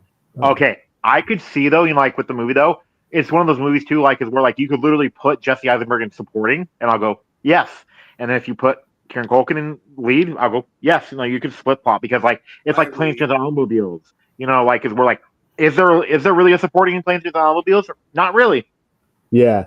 I was about to say, it's, if you want to talk about category fraud, I was gonna say this is probably the biggest of all the category frauds. Because I know you haven't seen it yet, so without giving anything away, the movie literally opens up on Kieran Culkin and it ends on Kieran Culkin. Literally, like the first shot and the final shot is him, and then he is in the movie through pretty much the whole runtime during that. Jonathan, you'll enjoy Real Pace, created my number 2 of the year. Yeah. Okay. Yeah. Hey, don't. Hey, sometimes I may be unpopular sometimes, but yeah, I have a feeling that I may like it, but. The one guy I'm really happy for is Yura Borisov. Yeah. I think that nomination is going to happen. I think it is I'm too. starting And to believe it. I'm gonna rejoice so hard because it might be my favorite supporting performance of the year. So it's just The last 20 minutes, yeah. like it really Yeah. lingers on people, and he's really prominent in those last 20 minutes. Yeah. And also, don't forget two actors for success in nominated same category: Jeremy Strong and Gordon. That's true. I'm happy And for Jeremy Strong too. I think he was the best performance of that movie. oh yeah, I haven't seen The Apprentice yet, but from what I've heard, people have been telling me he is like the best. I could see him sneaking into the Oscars. Honestly, Yeah. So now this is tough. Like, who would you drop? Do you know what I think is going to happen? And this is going to be a surprise. What? What? And Tristan made a good point. Denzel. But Denzel's also like the male Meryl Streep. Like I feel like he's one of those ones that's like he'll just get in because he's Denzel. Like they literally nominated him for fucking Roman J. Israel Esquire. Nobody because of the James Franco thing. Yeah, which I think that was a better performance. So if it were without the controversy, yeah, Franco would have easily been in. Oh yeah. Do you know like what would be the biggest surprise of the awards season though for me? Right. Is this Denzel Washington gets in at BAFTA? Well, yeah, that would be a surprise. Because apparently he's never been nominated for a BAFTA in his entire career. Apparently, yeah. Which is like kind of crazy. But I think really it's a tough category. It's a good category, but I think in the end it's going to be Culkin. And if I were to pick a competition, how is Edward Norton? I heard that. I have not seen a complete one yet, so I can't really say for his performance yet. But okay, I'll pick Guy Pearce then. But I will say though that Dan told me that he has not seen Edward Norton be this good in years. So I think it's a very similar performance to Tom Hanks in that he's playing a very particular type of person and a historical figure, someone who was a huge influence on not just Dylan, but like the whole folk scene of that era. So he has, monologue. I've heard he has some great Oscar monologues and literally like the slow zoom into the face monologue type of thing. So I could see him being one of those sneaking in winners, but yes, I'd be shocked if it's not Culkin. Yeah, Culkin. So, should we get to director now? Yeah. Yes. This is one that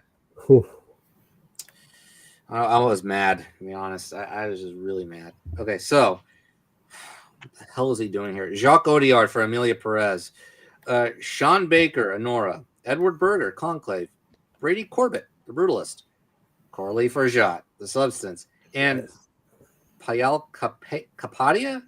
Payal Kapadia. All We Imagine as Light, which was the biggest surprise of the day.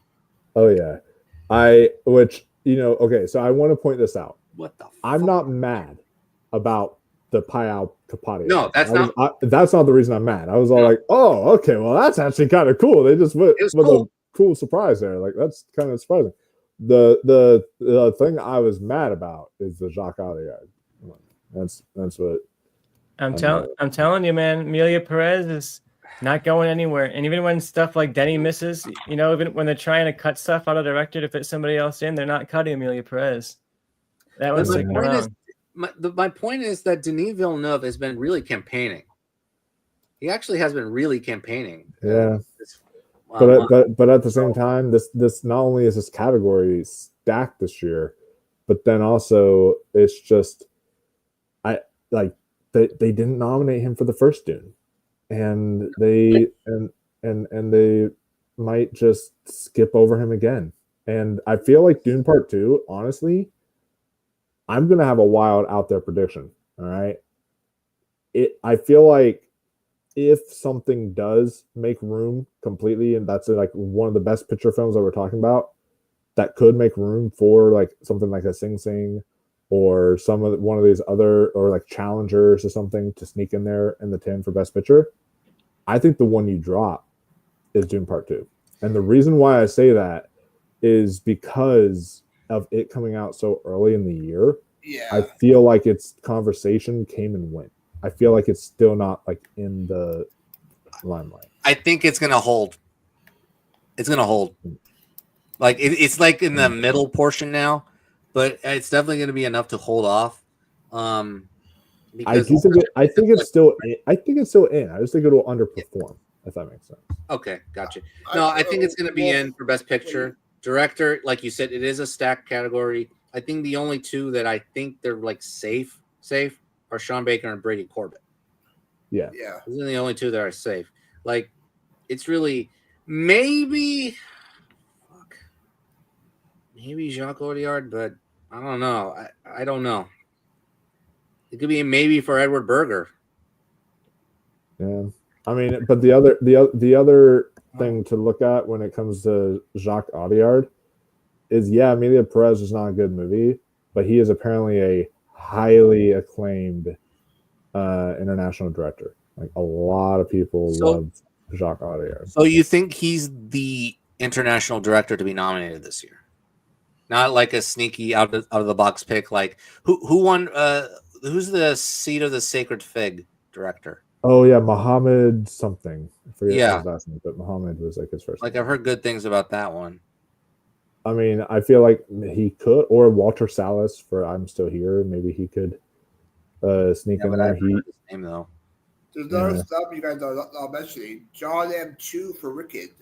Okay, I was thinking about that for a while, and the Oscar directing branch seems to frown upon blockbuster directors. Yeah. Interesting. Plus, Yeah. the Globes. Like Greta Gerwig did not get completely nominated last year. That was the biggest hit of the year. Yeah, that's true. James Cameron 2 years ago. But they did also award. What's his name? Top Gun Maverick.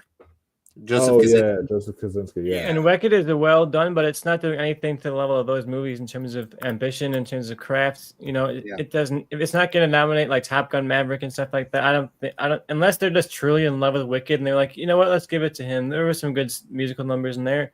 I feel like this doesn't have a shot, especially because even people who love Wicked are still like the color and stuff don't look that good. Some of the shots are not that great, and I think that's going to hurt the directing. Look, it is a really good review at the ACE Awards. I actually, here's the thing. I don't really care about the NBR. I really don't. I think it's just like a launching point for award season. And NBR is not accurate. Like, honestly, looking back at their history, the last film that won Best Picture at NBR was Green Book. That went on to win Best Picture at the Oscars, and that was back in 2018. So they're not super accurate when it comes to wins. So it's not going to happen. I don't think it's going to happen. Yeah. But yeah, you make a good point about John Chu's direction. Yeah, like look, I do really like Wicked, but yeah, there are some shots that are a little distracting and not very well done. Like, look, if I were to compare him with Gerwig, like I would definitely give it to Gerwig or Barbie. At least there's some craft there. But here, I think Villeneuve still has a chance. I think people are really angry about Villeneuve getting snubbed. I think directors are going to give him like some recognition. Let's see how it goes with the Critics' Choice. If he doesn't get nominated, then I'm going to get worried. Yeah. I mean, the thing is though, is it's like, man, beyond all the ones that we mentioned, there's so many choices that they could go with that. Nickel Boys. Yeah, Mel Ross. I was thinking Mel Ross is one. I think that possibly. Well, actually, he seems. Possibly if A Complete Unknown really picks up, possibly James Mangold. That's what's got back. Which, by the way, Rotten Tomatoes just dropped its initial RT score.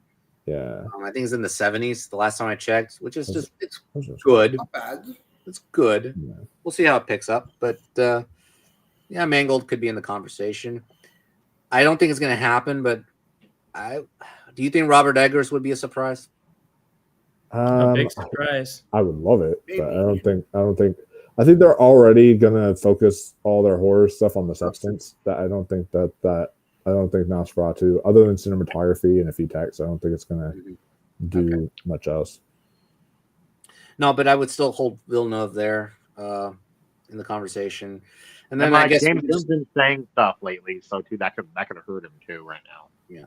So But also now you could put Wikipedia in the conversation. Why not? I was like, okay, all right. We'll put you in the... What's funny is India fucked up again because they did this with RRR where they didn't submit RRR, and then it would have probably won international feature that year if they would have submitted it.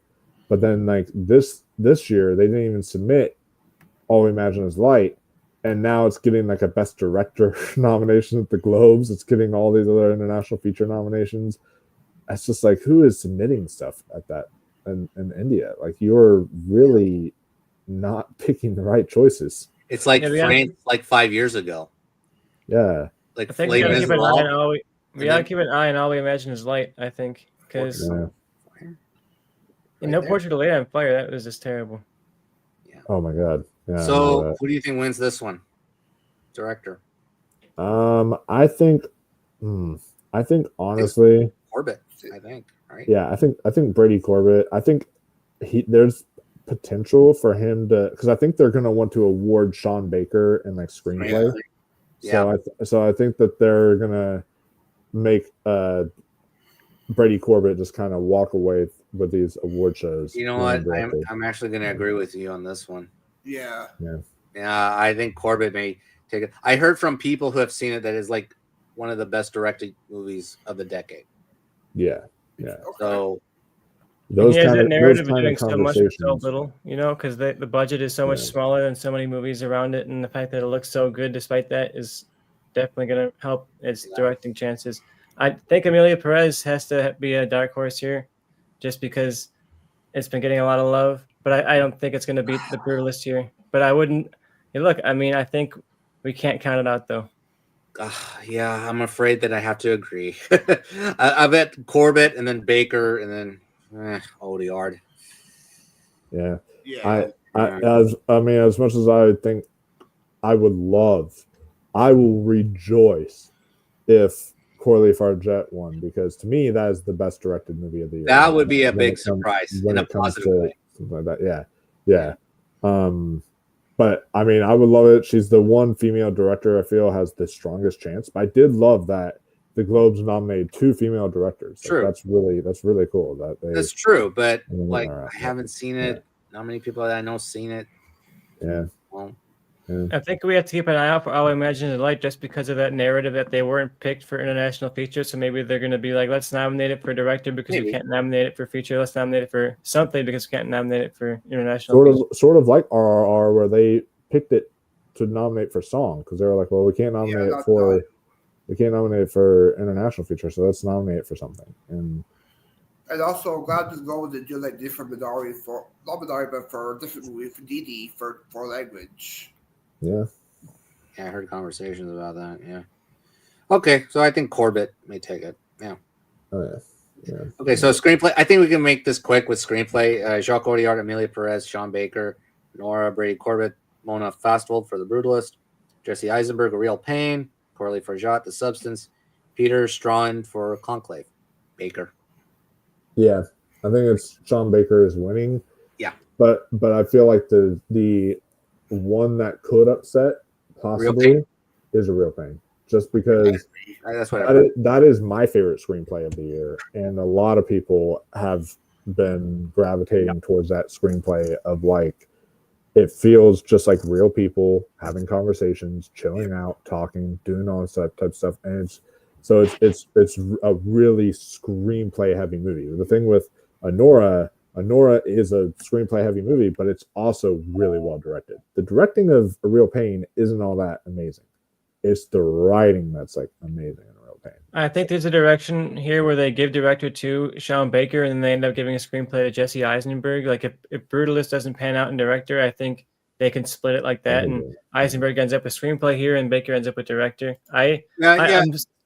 I'm close to putting Eisenberg as my prediction at this point because I feel like that's a really buzzy script, like in a really writerly script, like Wolf was saying. But it's going to be hard to knock Anora off the pedestal here, especially because Sean Baker has that narrative of like, he's been doing this for like 20 years. We got to give him one at this point. And Jesse Eisenberg, he's been around for a long time as an actor and as a face, but as a writer, he's still very, very fresh, so he's going to have shots, I think, later on.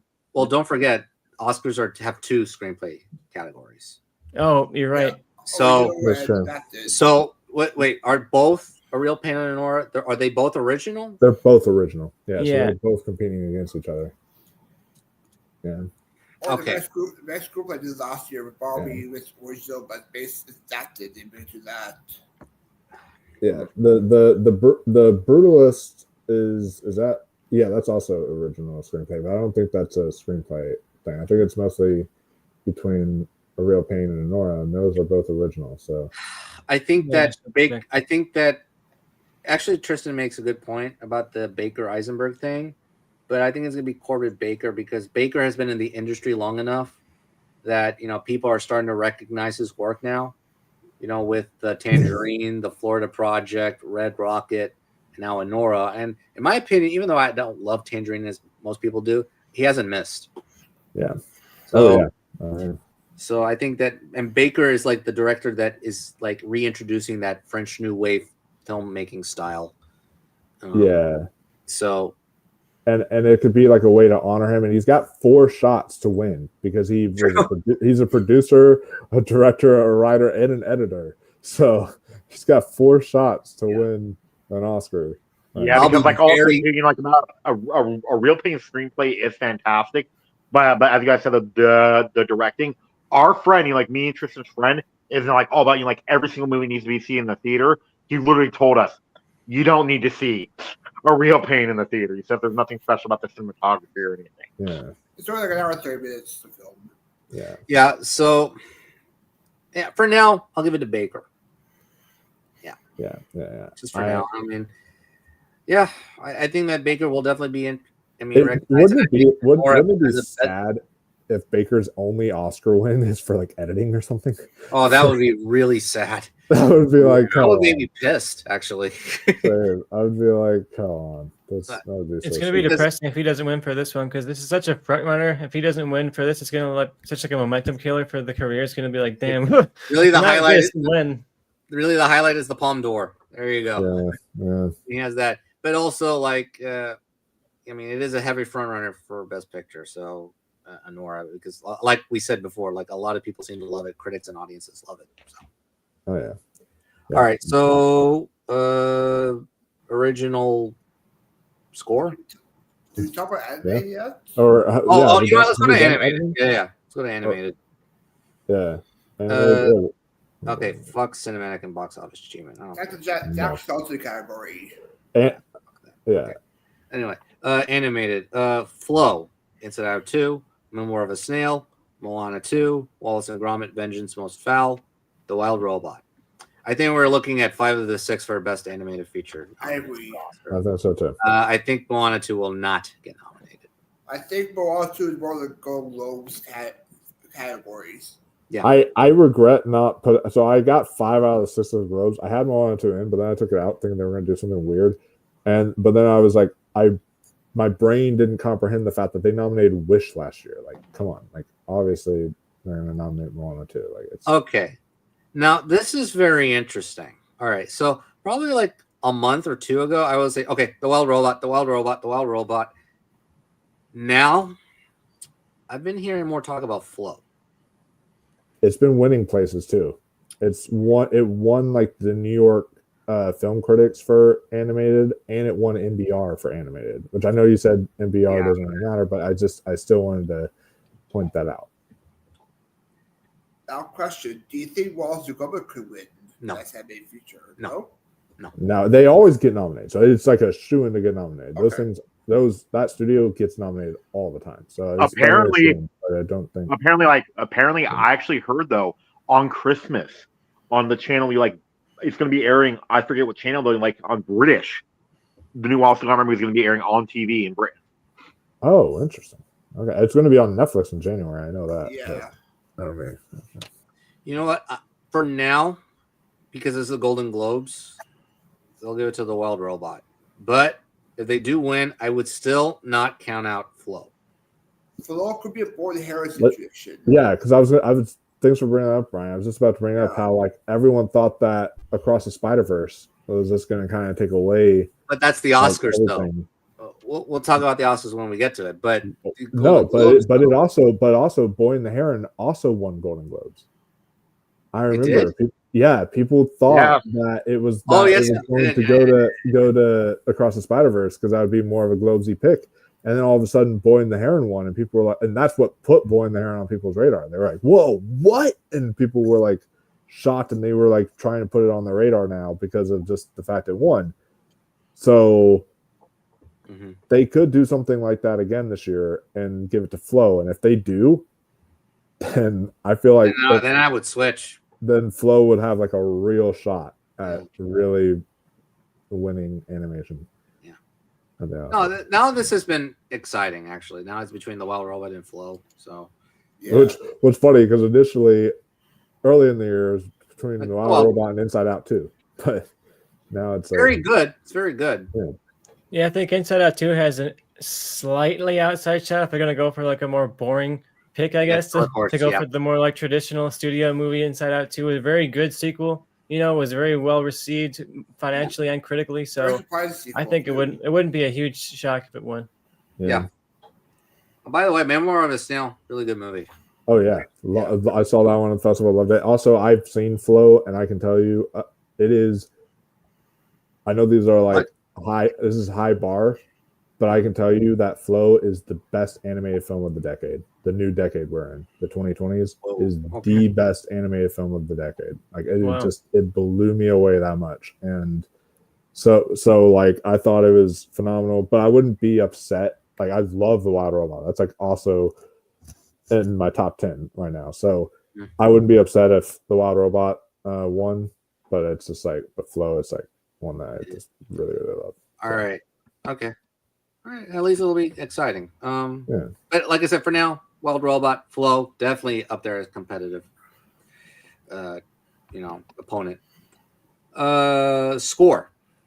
I'll just name off the movies, or you know what? No, I'll name the composers because I love music so much. So, Volker Bertelmann for Conclave, Daniel Bloomberg for The Brutalist, Chris Bowers, The Wild Robot. Yay! All right, Clement Ducol and Camille for Emilia Perez, Trent Reznor and Atticus Ross Challenges. Yes. And Hans Zimmer, Dune Part 2, which unfortunately will not be nominated for the Oscar. It's ineligible. Yeah. Fuck the Academy. Unfortunately. I think maybe for the Globes, I think maybe Dune Part 2 could win. That would be funny. That would be really funny. That would be really funny, and then make the category more interesting. Yeah. I do hope that Charlie's win the award. I actually want to ask Wolf about the Brutalist score.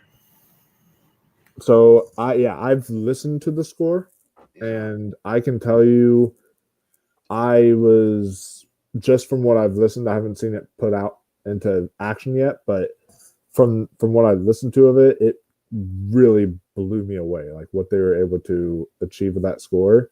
So I'm thinking it could go to the Brutalist, but also my personal favorite score of the year so far is actually Conclave is my favorite score of the year. I thought Conclave had a really fantastic score. Like go back and listen to that music again. It's really, really excellent. Like that music is great. Challengers is like my second favorite score of the year. I love the Challenger score, but Conclave I felt really heightened each scene with just like tension and just the build up and everything that the score provided. I thought it was excellent. So I could see that. This is a great category, except for I'm going to say it again, Emilia Perez. I don't remember the score. Musicals, so they do this. There is a history of the Academy doing this, where if there's a musical, they like kind of confuse the actual songs with the score.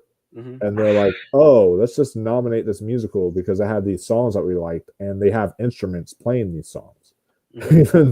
But like a lot of the times, that's why these musicals get nominated in score when you can't even remember the actual score itself. So I will say I remember liking the score more than a lot of the actual songs in the movie, so I can say that about Emilia Perez. Yeah, but yeah, I think the Brutalist will win.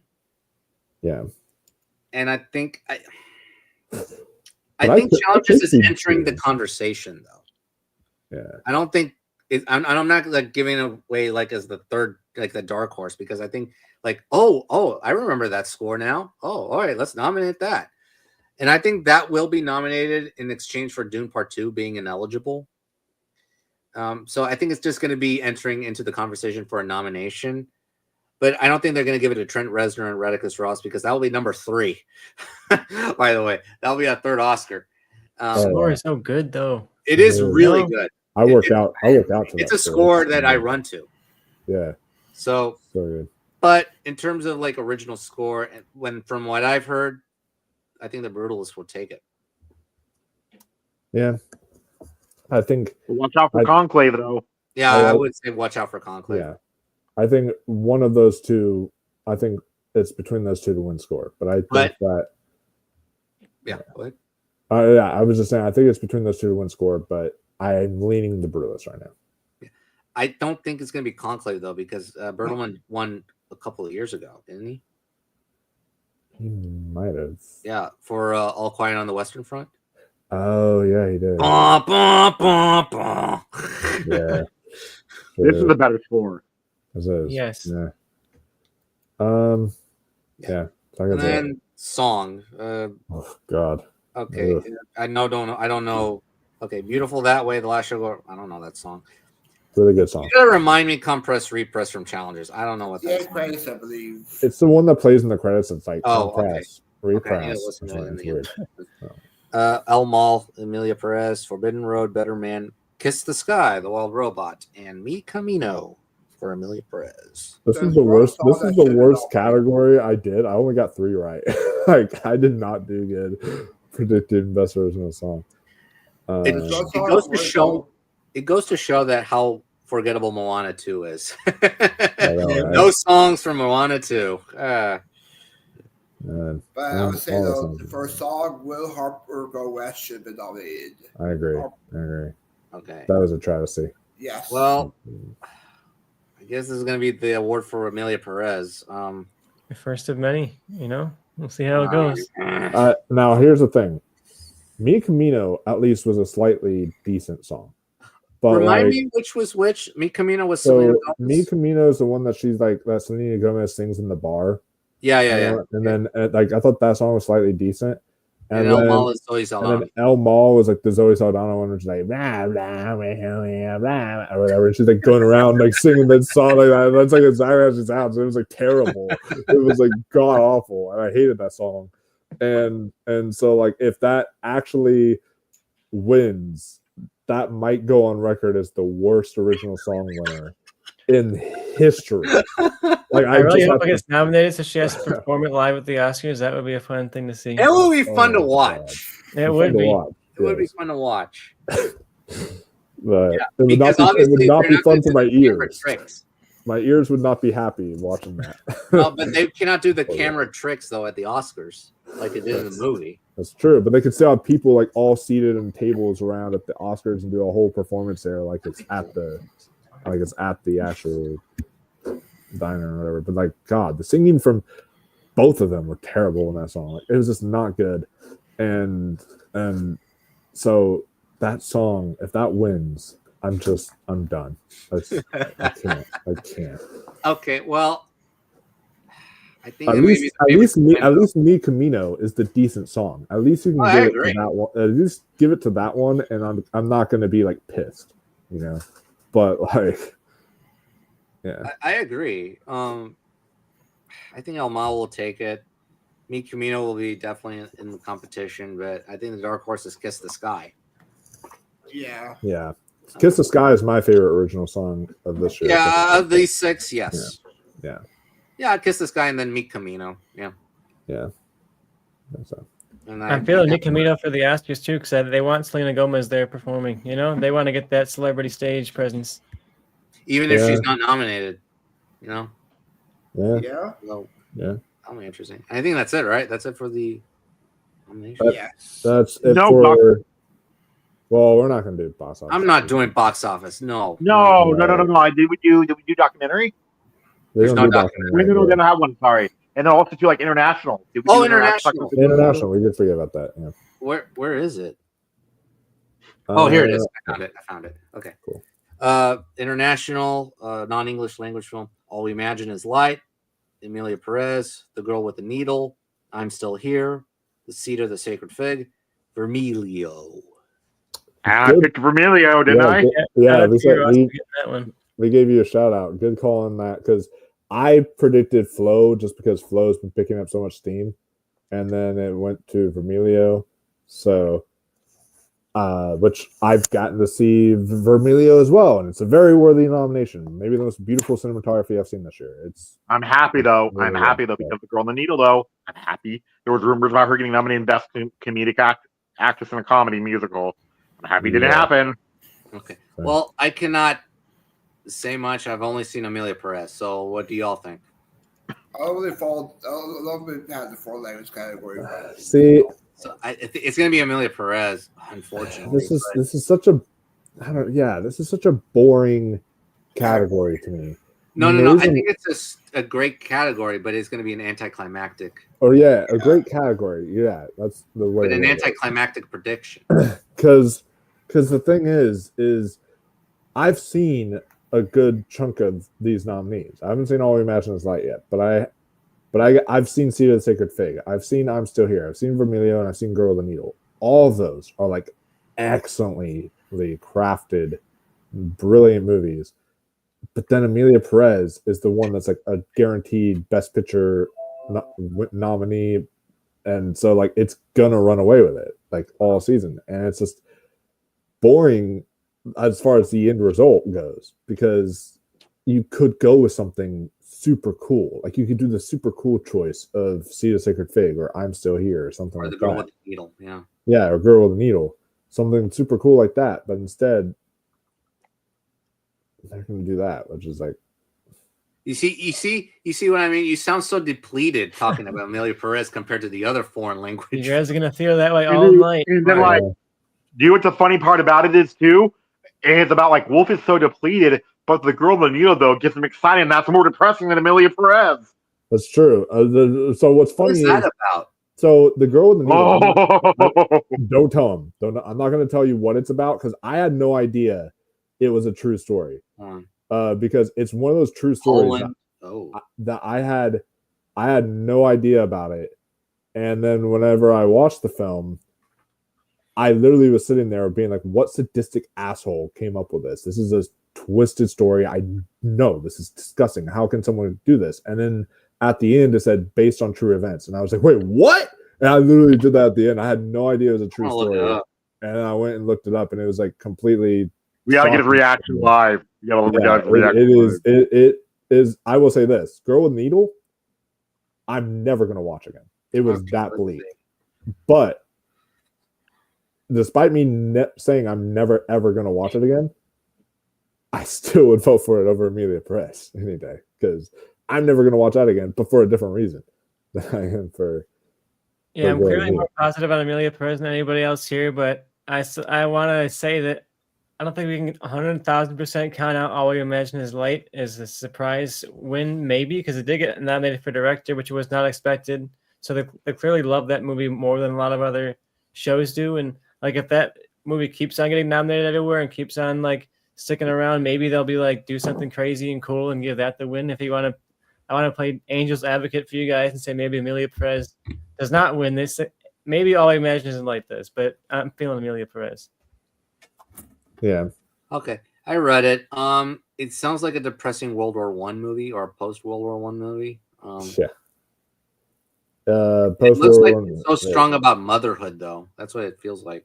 It's a story about motherhood, both twisted and not twisted combined, but it's like very twisted story about motherhood. Okay, can I ask you this? Is it like more depressing than I'm not going to say Schindler's List, but I'm going to say Come and See.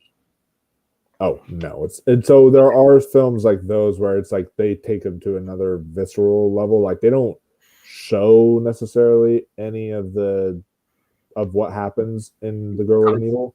Oh, like that, like they do that stuff off screen, at least.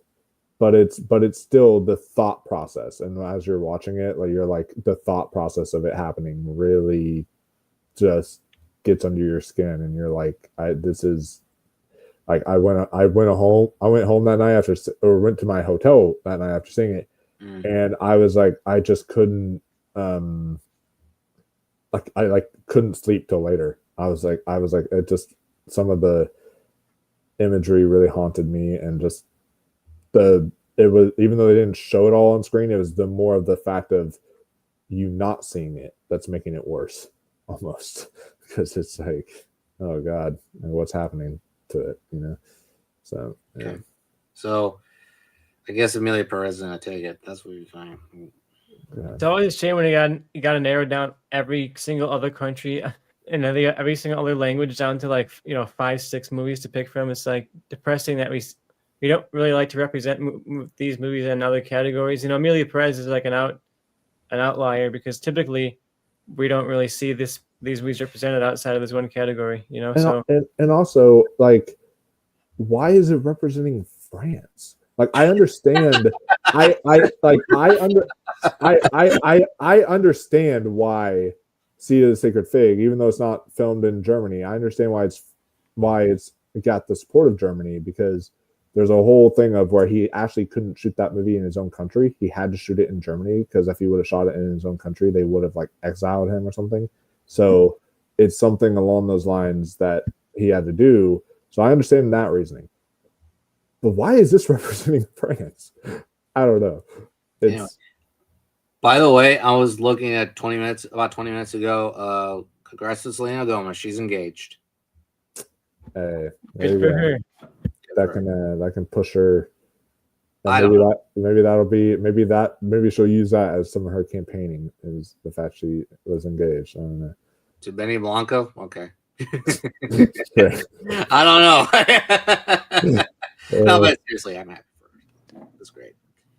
Are we truly going to end up with 2 pop stars and actress in the same year? Like Ariana Grande and Selena, both TV pop stars in the same nomination category the same year. The fandoms would melt down. Twitter would break, I think. And also Nickelodeon versus Disney Channel, because Ariana Grande and Nickelodeon, Selena Gomez Disney Channel.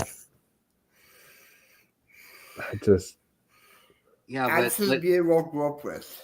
So basically, you would drop Isabella Rossellini or Margaret Qualley, basically.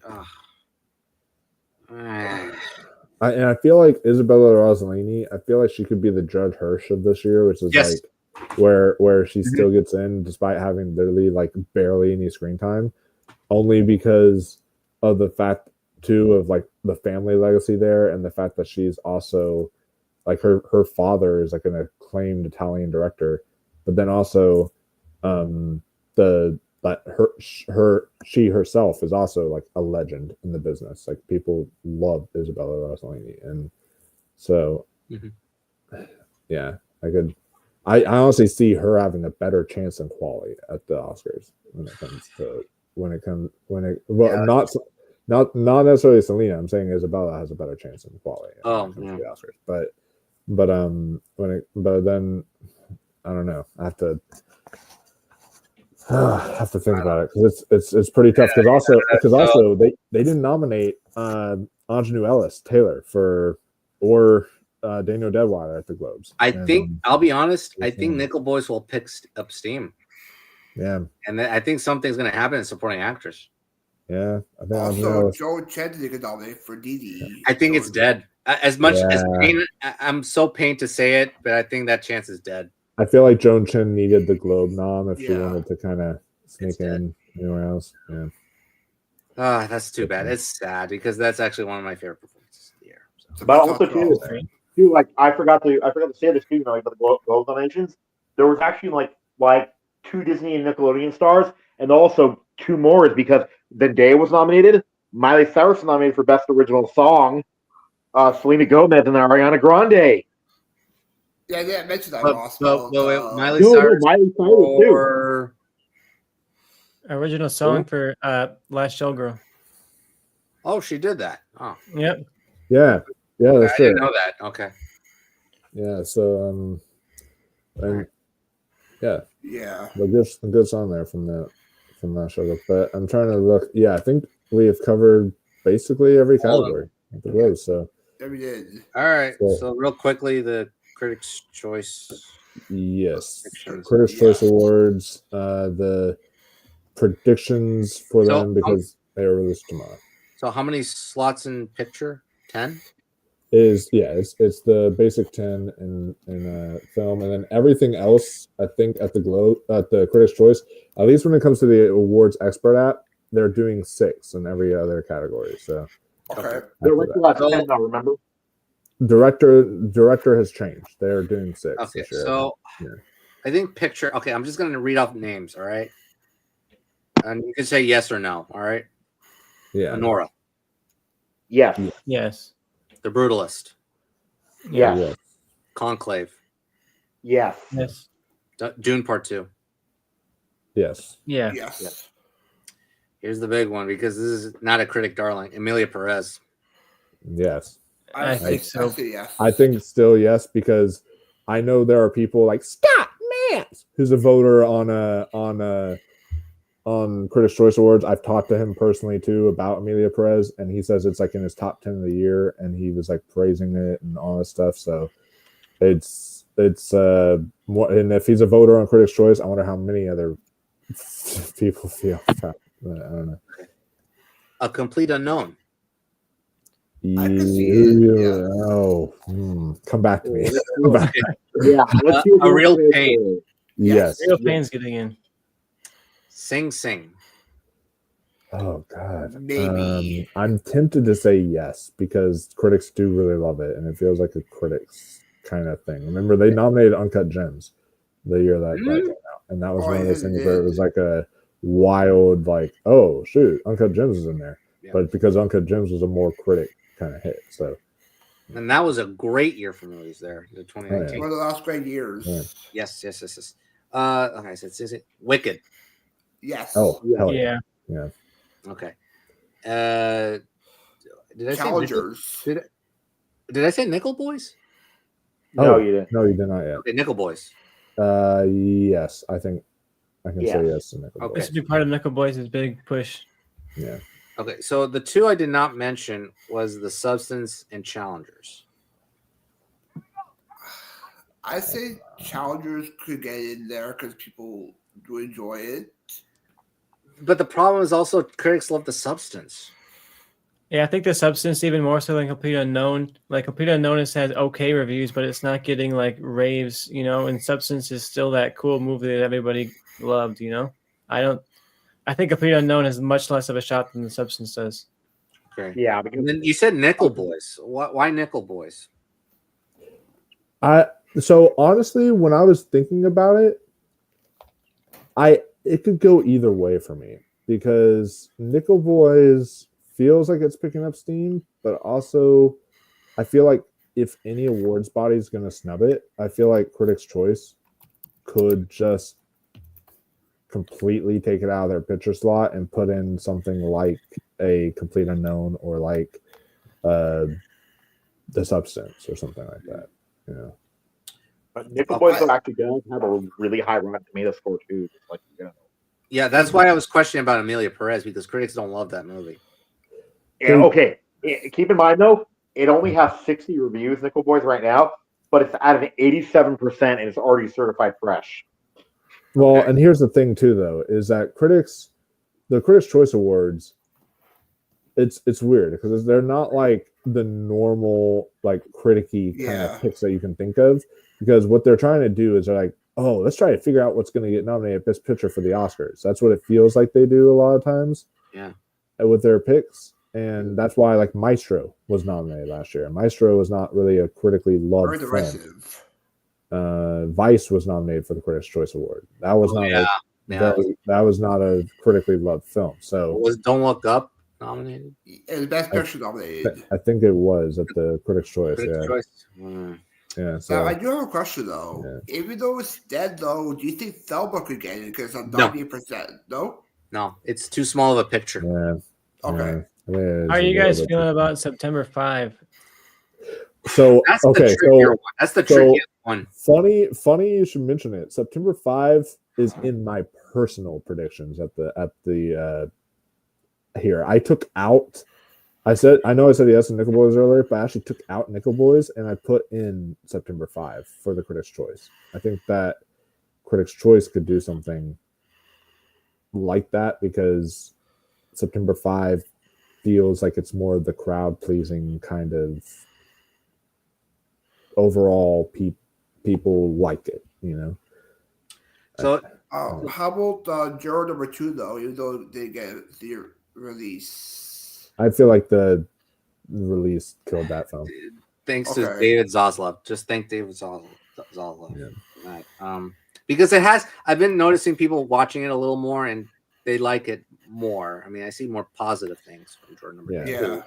But I don't It think was like burning a great movie, you know. Everyone I've seen see it at least thought it was good, you know. And a legacy director like that, why would you not campaign that? And I don't know. It doesn't make sense to me unless they really, really are like, oh, let's drop it on Max like right when voting is happening and like try and get a last second push or something Maybe. like that. But Maybe. who knows? I don't know but about WB that. only that. But WB has work to do with Dune. So Yeah. Yeah. So basically, what we're saying is that really 8 definitely have a shot to be nominated. Anora, Brutalist, Conclave, Dune Part 2, Amelia Perez, A Real Pain, Sing Sing, Wicked. Yeah. And now it's just coming up with the last 2 slots. I think the substance is going to make it. I think it's going to make it. I think maybe it could be Unknown and Challengers. Maybe Challengers is tricky. tricky. I would love that to happen, but I think it's the substance and a complete unknown. You want to get Nickel Boys in there, but I could see Nickel Boys not hitting necessarily at this show.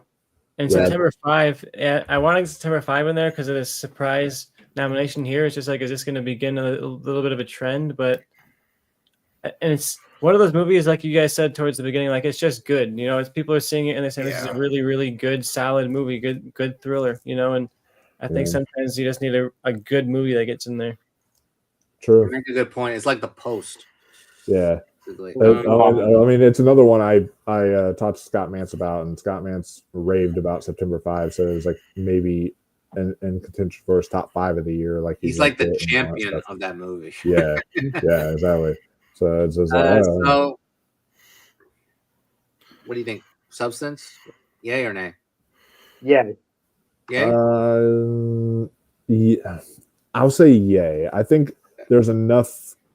I feel like it could get in at the Critics' Choice. I feel like there are going to be award shows that snub it. Like I don't think BAFTAs are going to go for it. I don't think, I think SAS could potentially. Yeah, and maybe the Oscars will not go for it either.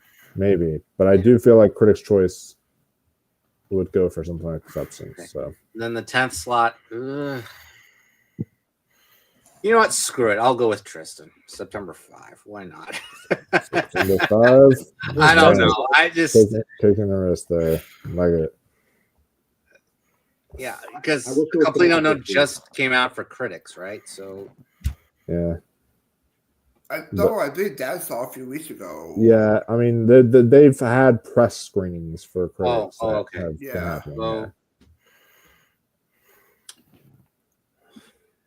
I wish it was coming out this week, September 5, but it's not. Okay. Yeah, why not? Let's do September 5. Yeah, but we'll do September 5 and make it interesting. So then for director. Oh God. Okay, I'll just pop up names. Sean Baker. Yes. Yes. Brady Corbett. Yep. Yes. Edward Berger. Yes. Yeah. I feel like, I feel like he actually has potential to miss here. I think he has the lowest potential to miss. Really? Right. Like he has a high chance of getting nominated.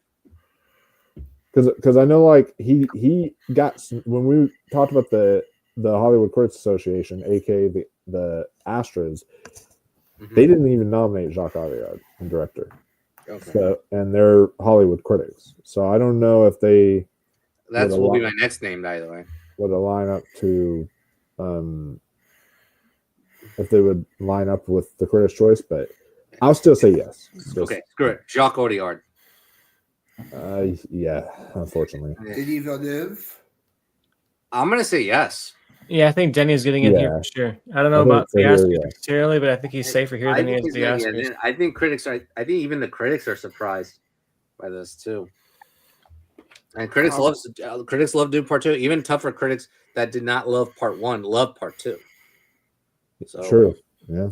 And then 6. It's gonna be tough. That's where it becomes hard because here's the thing. So when it comes to the Critics' Choice, I feel like this could be I'm gonna go with Coralie. where Wicked shines. I really think Really? that Wicked. I really think Yeah. Over Wicked, Coralie for Jot. I was gonna say Coralie for Jot.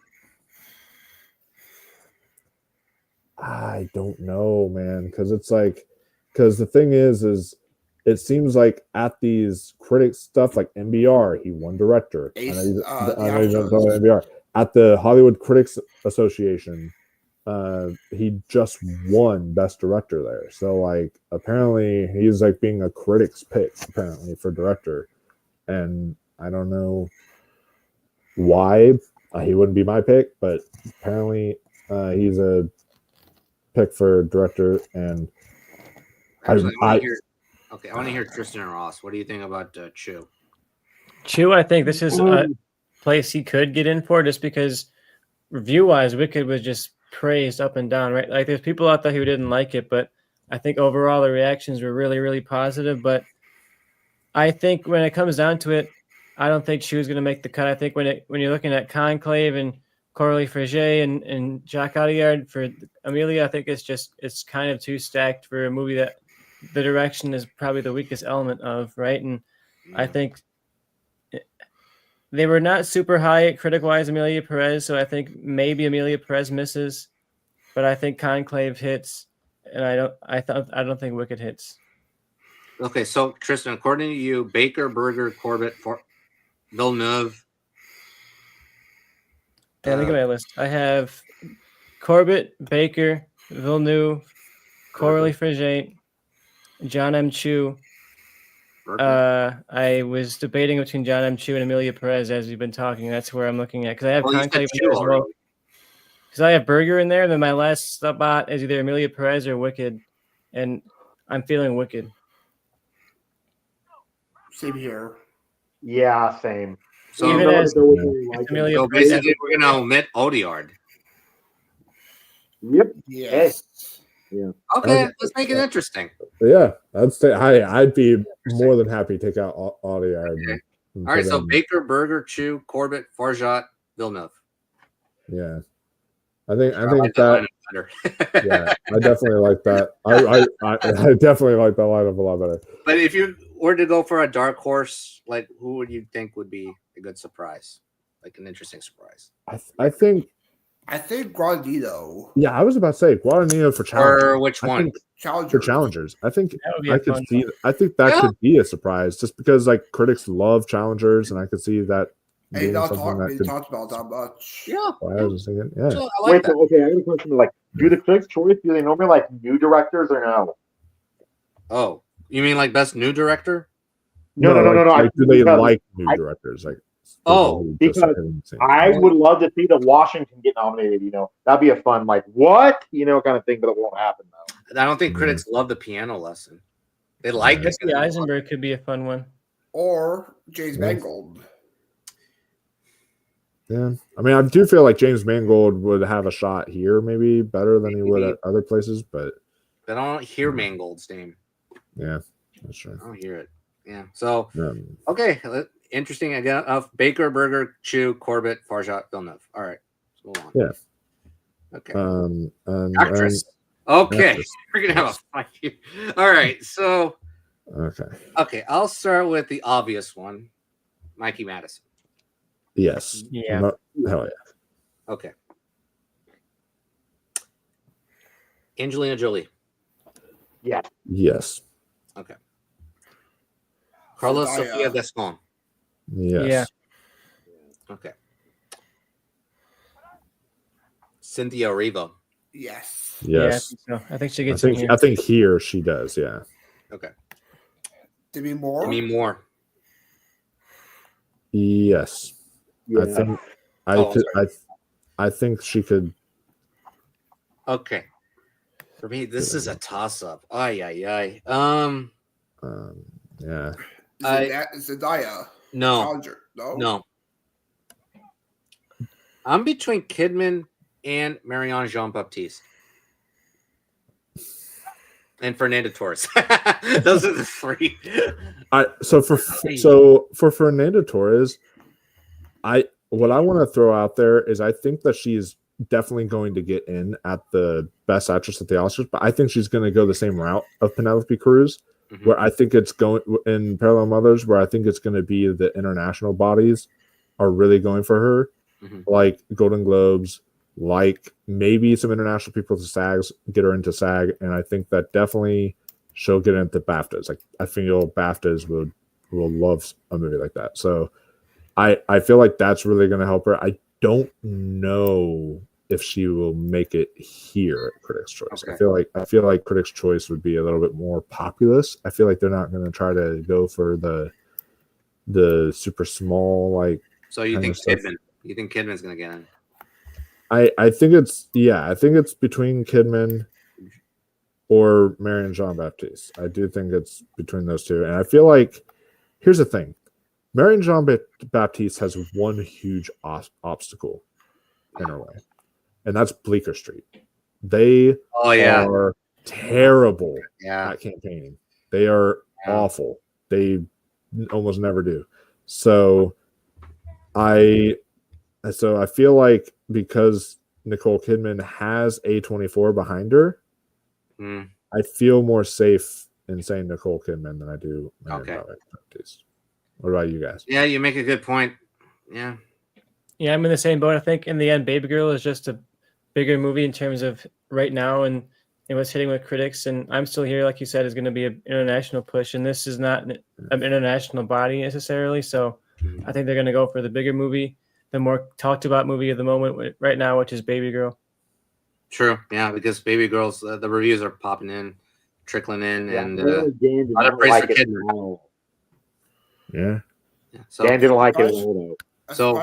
Probably be Monica Barbaro for like the unknown, probably for a surprise. Well, we'll talk about that in a moment, supporting actress. But so we got Erivo, Gascon, Kidman, Jolie, Madison, Moore.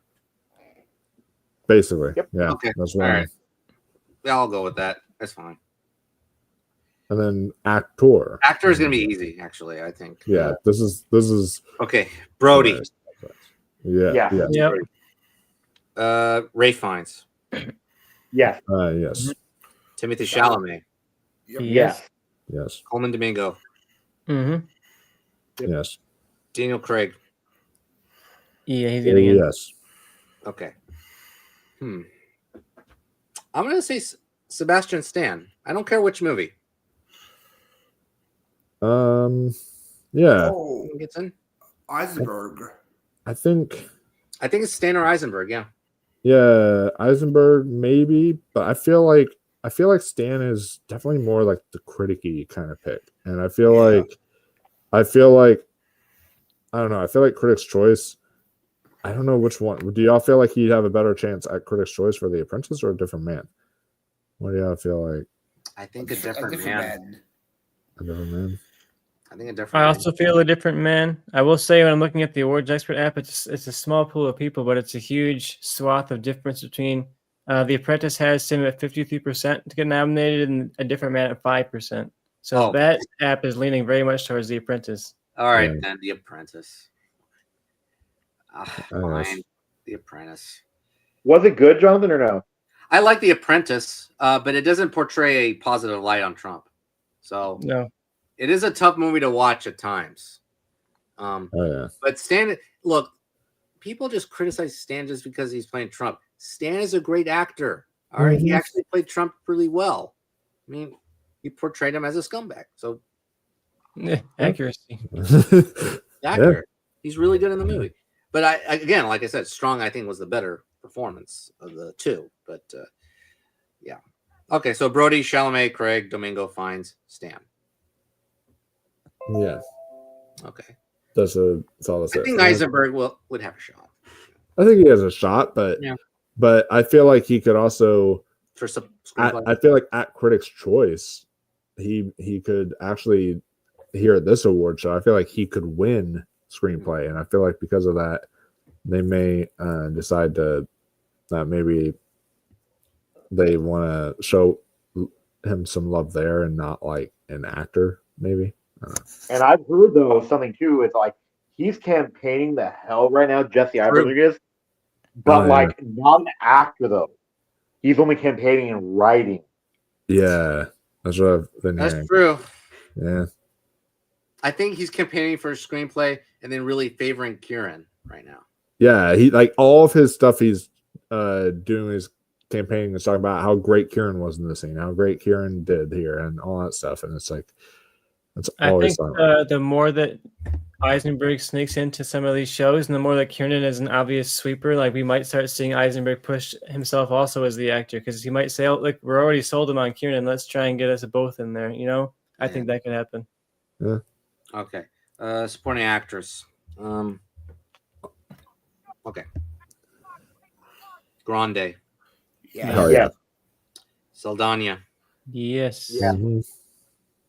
Felicity Jones. Yes. She's gonna- Yes. Okay, now this is where it gets really tricky. Rossellini. At Critics' Choice, no. Mm. I don't have her in at Critics' Choice. I feel like because that's another thing where Judd Hirsch, he would miss a few places, then got in other places. I'm trying to remember if he actually missed Critics' Choice or not, but Didn't like Paul Dano get nominated? I think yeah, I think it was Paul Dano that got nominated at Critics' Choice and not Judd Hirsch, and that was something that happened there. And so I could see Rossellini kind of missing here, and but yeah. All right. Yeah, let's go with what Brian said. Danielle Deadweiler. Yeah. Yes. You think Deadweiler's going to happen? I'm not as confident as they are because she's been missing a lot, and the movie itself is not really hitting at all. Yeah, or Deadweiler. Yeah, I mean, I'm going to say no. Yeah, I'm saying no also. So it's really up to you, Wolf. Yeah, I think that Deadweiler, I have her getting in at like SAG because I think that SAG can sometimes throw us for loops and do some weird random stuff. Sure. But I don't really I don't know if Critics' Choice will go for that movie. Mm-hmm. So I'm gonna say no too for now. Right. How about Joe Chen or no? No. No, unfortunately. No, Okay, I wish. so we still have the three. Okay, who's left? So, okay, Selena Gomez. Sure. No. I think she has a possibility. I honestly think that she has a chance. Happen. Yeah. Okay, Margaret Qualley. I say so. I think she gets it.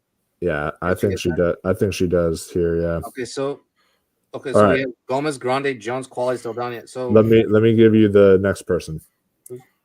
Ingenue Ellis Taylor.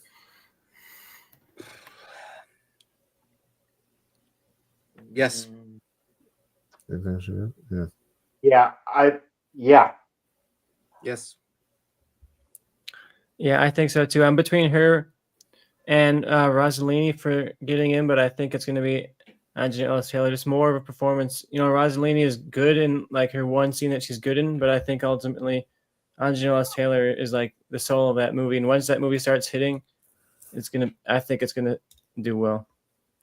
Okay, so right now we have Ellis Taylor, Gomez, Grande, Jones, Qualley, Saldana. Yeah, those are our six. That's interesting. Okay. Interesting lineup there, but okay, man. This is gonna be supporting actor. It's gonna be tough. We'll start with the obvious one, Culkin. Yeah, hell yeah. Okay. Guy Pearce. Yeah. Yes. Denzel. Yes. Yeah, I think he will get in here. Critics were the ones raving about his performance, so yeah, I think. As long, alongside audiences for sure. Yeah. How about Jonathan Borisov. Bailey? Borisov. I say yes. Yeah, I think so. Yeah, I think he He gets. seems like he's picking up steam a lot, so I think he's going to show up at a lot of shows now. All right, Norton. How about Bailey for Ricky? No, I'm gonna say Norton. Jonathan Hold on. Bailey. First off, Norton. Hold on. And then we'll get to yours. Norton. Yeah. I think Norton's gonna get in. Yeah, I think he is. I think he's getting in.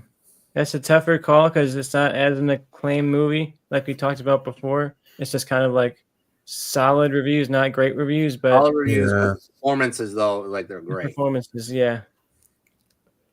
True. I'll say yes. Yeah, I think I'm willing to say yes to him. Okay. So what are you gonna say, Brian? Jonathan Bailey for Wicked. No. No, I think it's a fun performance, but no. No, nobody is really. I don't feel like enough people are talking about it. He is number, like I think it's 1, 2, 3, 4, 5, 6, 7, 8. He is number 9 on the odds on the awards expert app, but I don't think so. That's okay. I'm torn between Jeremy Strong, Clarence Macklin, and where's my other one? Wait, who's the third one on your list? Adam Pearson or Adam Pearson? Ooh, that would be interesting. Yeah, Adam Pearson. I don't have him on there, but that would Stanley Tucci is one that's Tucci. That was it. Yeah. But I don't think Tucci's going to make it. But yeah. Oh, Pearson, that's an interesting one actually. Yeah, because Adam Pearson's been getting in a few places. True.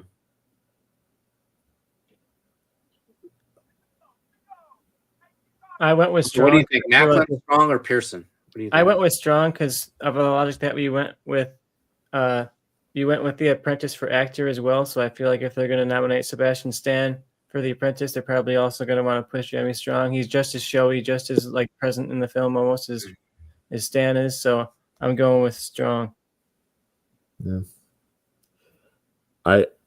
But also, I do want to throw this out there. I know that he missed the Globe.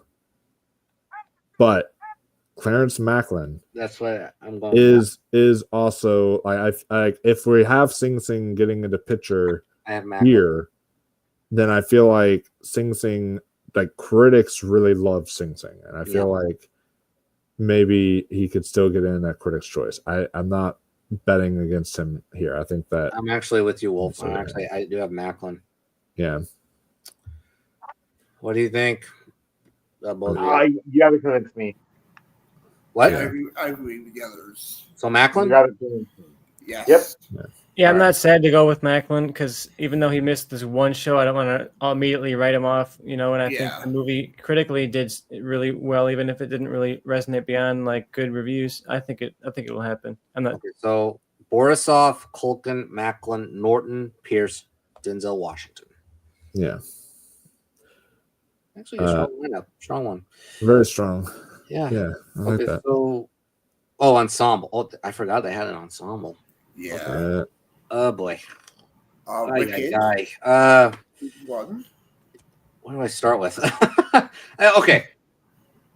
Conclave. Yeah. Yep. Yeah. Okay. Sing Sing. Yes. Yes. I think so. Emilia Perez. Yeah. Unfortunately. I think even if you don't like the movie, you're going to see that like a stacked cast of actresses. They fill a lot of the roles. Wicked, definitely. I would say yes. Yeah. Honora. Actually, Honora, I think so because it's one of those things where all of them are like Karen is great. The guy hilarious in that movie. And then also the one who Mark Eidelstein, he's excellent. Like all the ensemble there is really works off each other. So I think Honora, even the parents, yeah, like that mother is ruthless. Holy oh my god, And it I was love great, like, I love the scene where the dad's like laughing hysterically while the mom's just like. Yeah, one of Really those movies where emotional. anybody who has like even like one line is just perfectly cast for that one line that they have to deliver, you know. So I think it's getting in. Okay, And so then that old man too. Remember, like the old man at the ice cream parlor? It felt like he wants to go, right, what right. the fuck is going on? I have a first ensemble that. Let me guess. Can I guess? What? Saturday Night. Yes, because each of them had their own. So, each of them had their own screen time to film, and it did win the Astro Award.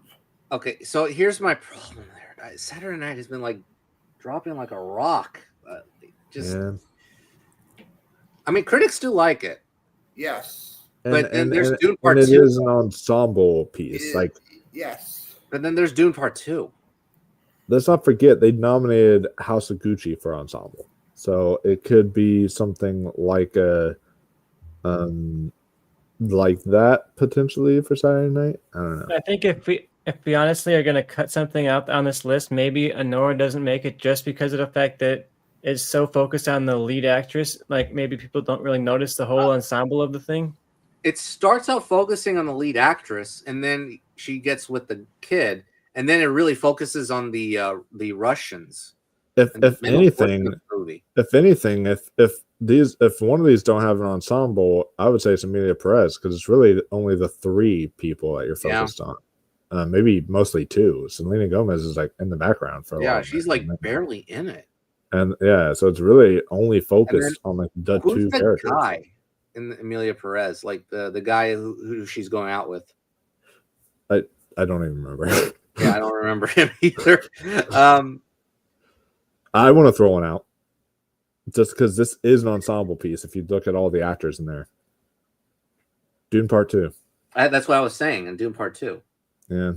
So okay, so the bottom line is like, so Tristan was saying like, let's take out Honora, and then you're saying let's take out Emilia Perez. Yeah. Yeah. Okay, so right now we have Conclave, Sing Sing, and Wicked. Those are all, I feel, very Ensemble. confidently Okay, so getting those in are because they're ensemble films. Pieces, yes. Okay, here's what I think. I think it's going to be Honora getting in, because really that middle portion is really dedicated to the Russians. I mean, really, Mikey Madison her mouth is shut for most of that part, that comedy scene. Yeah. And also in the car, like she's quiet. And it's really that Russians taking over the movie. True. Yeah, good point there. Yeah, good point. And then we go back to Mikey Madison and Yura in the third act, or in the end, climax. So I'd put Honora. Yeah, I would too. Yeah. Okay, so Honora. You know what? I want to make it interesting. Let's put Saturday Night. Yeah. Okay. Because each member of the cast has their own amount of screen time. Yeah. And they like those kind of films. But also, are we going to? Oh wait, we forgot one. Yeah, I was going September to say. Oh, September 5. Okay, I was going to say. Oh yeah. I was also going to say, are we really going to say that one of the big Best Picture films, like The Brutalist, may not get a side ensemble? May not get an ensemble. Oh, ooh. Yeah. Ooh. Okay, and then I need to rethink about Saturday Night. Yeah. Oh boy. It's only three I've heard really. I've heard really but, only that. But that's our same argument. In the trailer though. But that's also our same argument in Emilia Perez. But like at the same time, like Jonathan mentions, like in the trailer, there's a lot more actors listed for The Brutalist than there is for Emilia Perez. So I don't know. Saturday Night, I feel favorable towards just because it's not just an ensemble of characters; it's an ensemble of famous people, and I think a lot of these people who are voting and the people who are Hollywood critics probably grew up watching SNL in this era and grew up idolizing these people who are in this movie, these comedians and these celebrities. So seeing them portrayed on screen by people they love, like J.K. Simmons, I think Saturday Night has a really good shot for, I think, a lot of these ensemble categories, even if the movie itself isn't really that strong or hitting anywhere else. Like I think as an ensemble piece, people are really liking it. So I'm feeling Saturday Night for that last slot. So Saturday Night. All right. So what's the last one?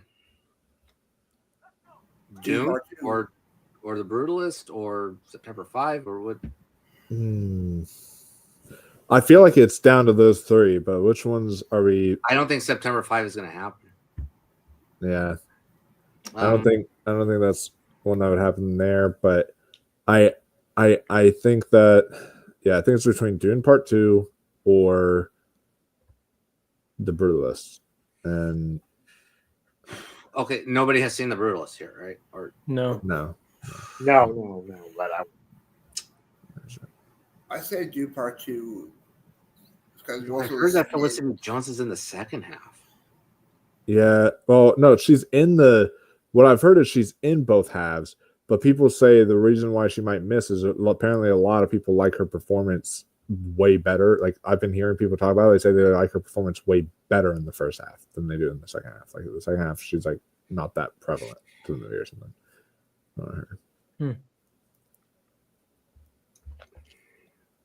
This is tough. You know what? We'll go with Dune. All right, yeah, That's a tough one. That's a tough call. that is a really tough call. Yeah. So we got Venora, Conclave, Dune Part 2, Saturday Night, Sing Sing, Wicked. Yeah. Wow. I feel I don't feel confident in it, but we'll I'm go not with it. confident either, to be honest. Yeah. Ay. I think I'm Saturday still Night is playing. a big risk, and Dune Part 2 is a risk too. Yeah, Dune Part 2. Okay. What next? But next we Oh, can the do. screenplays. Oh Yeah, no, screenplays. go to animated film because that's pretty easy. Okay. Yeah. Okay. Flow, yeah. Yep. Wild Robot, Yes. Inside Out 2, Yes. Memoir Yes. of a Snail. Yes. Yeah, Yes. Well, Wallace and Gromit. Yes. definitely. Yeah. Okay. And I don't think there's anything else to even like a shot at all. Like, So leave it blank. Forget the Yeah. sixth slot.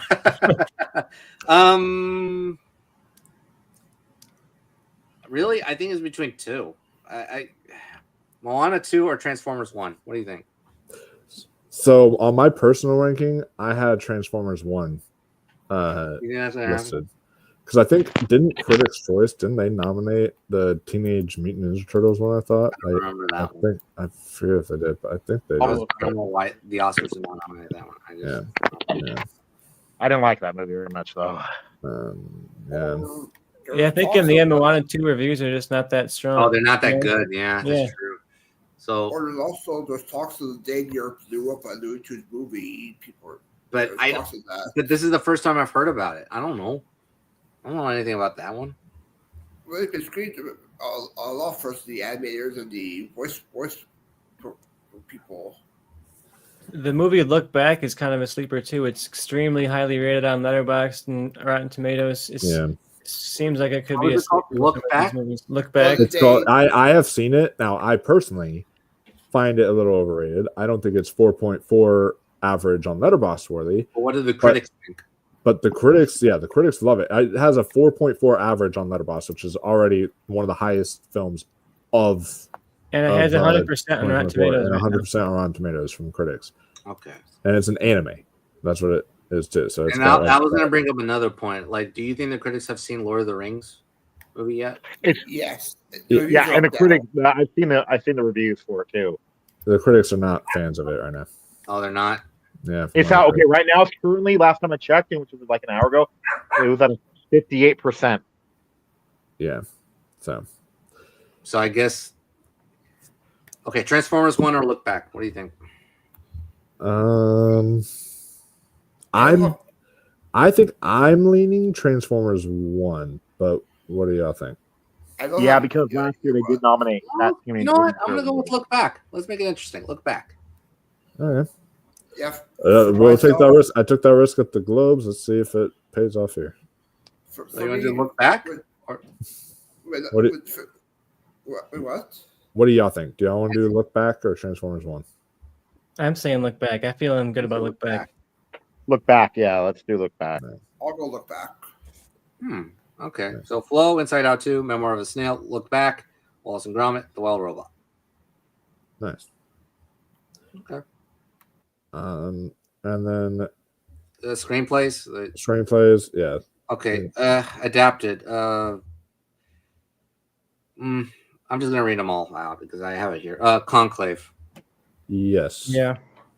Dune Yes. Part 2. Yes. Yeah. Yeah. Amelia Perez. Yes. Unfortunately, yeah. I know what you're feeling. I'm gonna say no, but okay. Uh, Nickel Boys. Um, I think so. I don't know. Right. Sure. Yeah. Okay. Yeah. Yeah. Sing Sing. Sing Sing. Yes, I do think it Okay. here. I think it can go. Okay. Yeah. Wicked. How about Inside Out 2? But is that original or adapted? That It's would count as It's adapted because That's it's a adapted. sequel. Yeah. Wicked. Okay. Wicked. Hold on. Wicked. Yes. Yes. Okay. Yes. So what's the one you're iffy about, Amelia or Nickel Boys? Yeah. Amelia for me. Same. So then, what are you thinking about for adapted? I mean, for me personally, I hate saying this too because I feel like there's so many better screenplays than Amelia Perez.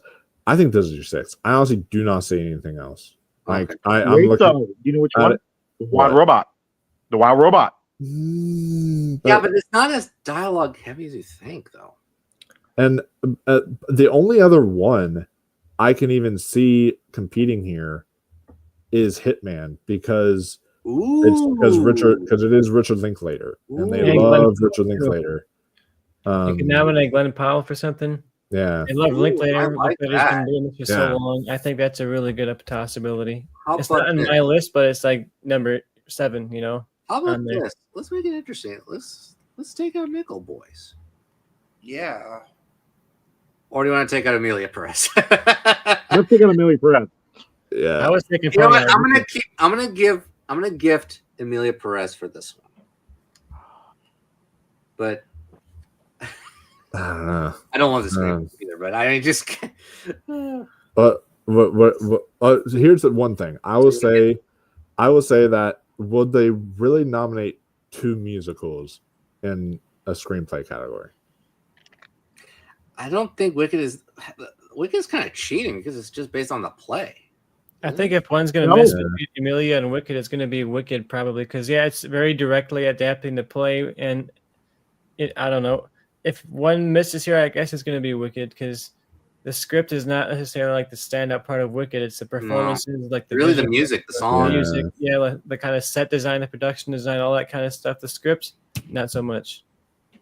So I'm willing to take out Wicked and try. I'll take a chance. Hitman. I'll take a chance on it.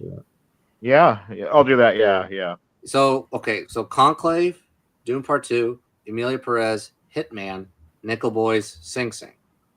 Yeah. What about Inside Out 2 though? Should we keep that? I don't have it. No. I don't know. There's some strong points in the screenplay, but there is. Yeah. But no, especially the third act. But no. What about original? Over the weekly year, Yeah, I would agree actually. Okay, Honora. Yeah, Honora. Come on, duh. All right, Yep. The Brutalist. Yep. Yep. The Real Pain. Yep. The Substance. Yeah. Yeah, I think it is too. Okay. Challengers. I have it getting in, but I'm gonna keep it in. I have it in for myself as well. Okay. Okay. So, what do we have left? What's in the competition? So the ones in competition is Saturday Night. Okay. We've got September 5. Okay, I haven't seen that, but and then it seems like a screenplay heavy movie though because they're like also Saturday Night as well. Yeah, but then also Mike Lee is apparently a very popular screenwriter for Hard Truth. So that those are, I feel like, your 3 that really could sneak in there. How about the screenplay for D though? How about that? No. I would love that. If that I would happened, love I that, would but no. flip. But I don't think that DD. I feel like DD's all like an independent. You know Spirit what? type You know thing. what we haven't mentioned actually ever this What? stream? I saw the TV Glow. We haven't mentioned that at all. Is that adapted or original? It's Definitely an original screenplay, but I feel like that film's like too divisive, though. Right? Really? I For mean, critics?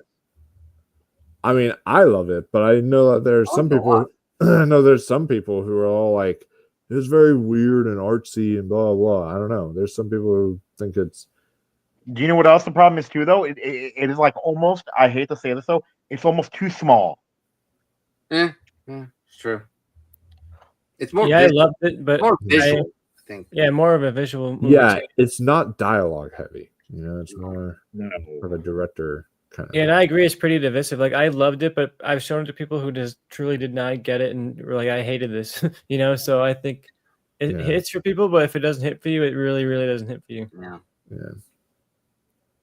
So, what do you think? Yeah, I really feel like it's between those three. What do y'all think? I'll Which go one? with. This is tough. You said wait, September 5, Saturday Night, and what? What else? And Hard Truths. Hard Truths. Okay, I haven't. I go with Saturday Night because Jesse White is. Of course, you love Saturday Night. It's my top 5, so. Yeah. But you haven't seen September 5 Hard Truths, as have I. I mean, you see, this is kind of unfair because Saturday Night is the only movie I've seen. Yeah. And September 5, I've only seen the trailer, and I did like the trailer. Make it interesting. I'll put September 5. Me too. September 5. I was gonna put. Yeah. Okay. What do you Yeah. think? Well, no, it's still 2 votes. So what do you think? What do you think, Tristan? I'm also leaning September 5. I think the fact that SNL just wasn't that acclaimed of a movie, like the acclaimed cast, but as a film, not so much. And I think the real time nature of it just kind of almost hurt the film in a little bit of a way. So I think that knocks it out for script for me. And I think Mike Lee has a higher shot than Saturday Night does, just because his last movie did not get any real acclaim, but like he had stuff like Mr. Turner that would just show up and get a couple nominations, you know, despite not really performing huge. He's been ever since the 90s, like getting awards here, nominations over and over and over again for his scripts. So I think if anything's going to upset, it might be him, because he seems to get nominated all the time for scripts, even decades ago. Mm-hmm. Oh, you Like probably over here. Naked is amazing. His film Naked is amazing. With Naked is incredible. You know what? Yeah, I'm gonna change my vote. Yeah, you sold me. Hard Truths. Yeah, Hard Truths. Okay. yeah, you sold me, Tristan. Yeah, Mike Lee. Yeah. Yeah, I could see. I think that if you have 6 slots here, I don't think he gets in at the Oscars. But I think if you have 6 slots here, I think that at Critics' Choice, I can see Mike Lee getting in there for Hard Truths. Yeah. You know what? We had given September 5 1, I think. So let's go Hard Truths. Yeah. So Then- Nora, Brutalist, Challengers, Hard Truths, A Real Pain, The Substance. And then I feel like we can do maybe foreign language film next, because that's pretty easy. I feel for the most part, because like we know Yeah. what at least Amelia like, Perez. yeah. That's Okay. getting in where? Flow. Yep. I have it getting in, but Okay. The Seed of the Sacred Fig. yes, Yeah, All we imagine is light. yes, definitely. I'm still here. yes. Kneecap. See, the reason I'm like weary on that one is just because are they going to be like, oh, it's Irish? That's not international. But they, are they going to but do they something sing and like kind of talk in their dialogue there in native Irish that? Oh, okay. at times. And it's like very much about native Irish as a language too, and like trying to restore like the respect for that as a language. So it's a Yeah. movie about language. I feel like that has a good narrative for it. Yeah, it's a good narrative there. Yeah, and critics do seem to really like it. It's more of a crowd pleaser kind of It film. is a crowd pleaser. Yeah. Um, Yeah, I've seen it. It's really good. It's a really good crowd pleaser. Yeah, I liked It's it a lot. basically it's like a Straight Outta Compton. It's like an Irish version of Straight Outta Compton. yeah. So, I put Kneecap in there. yeah, I'd be willing to, but the thing is So what's your one? the girl with the needle seems to be doing really well. And What's the critical response right now? let me That's look at my question, look and right? see what it's got. The girl with the needle. 90%. Yeah, 90% on Rotten Tomatoes. So it's What's Kneecap? That's. and I imagine that Kneecap's a little higher. I mean, But so okay, yeah, it's okay. 95%. But though, Like, to be it is- fair, like okay though, but it was we had thinking about this. Okay, Kneecap's a 95, and it has 132 reviews. Girl in the Needle only has 60. yeah.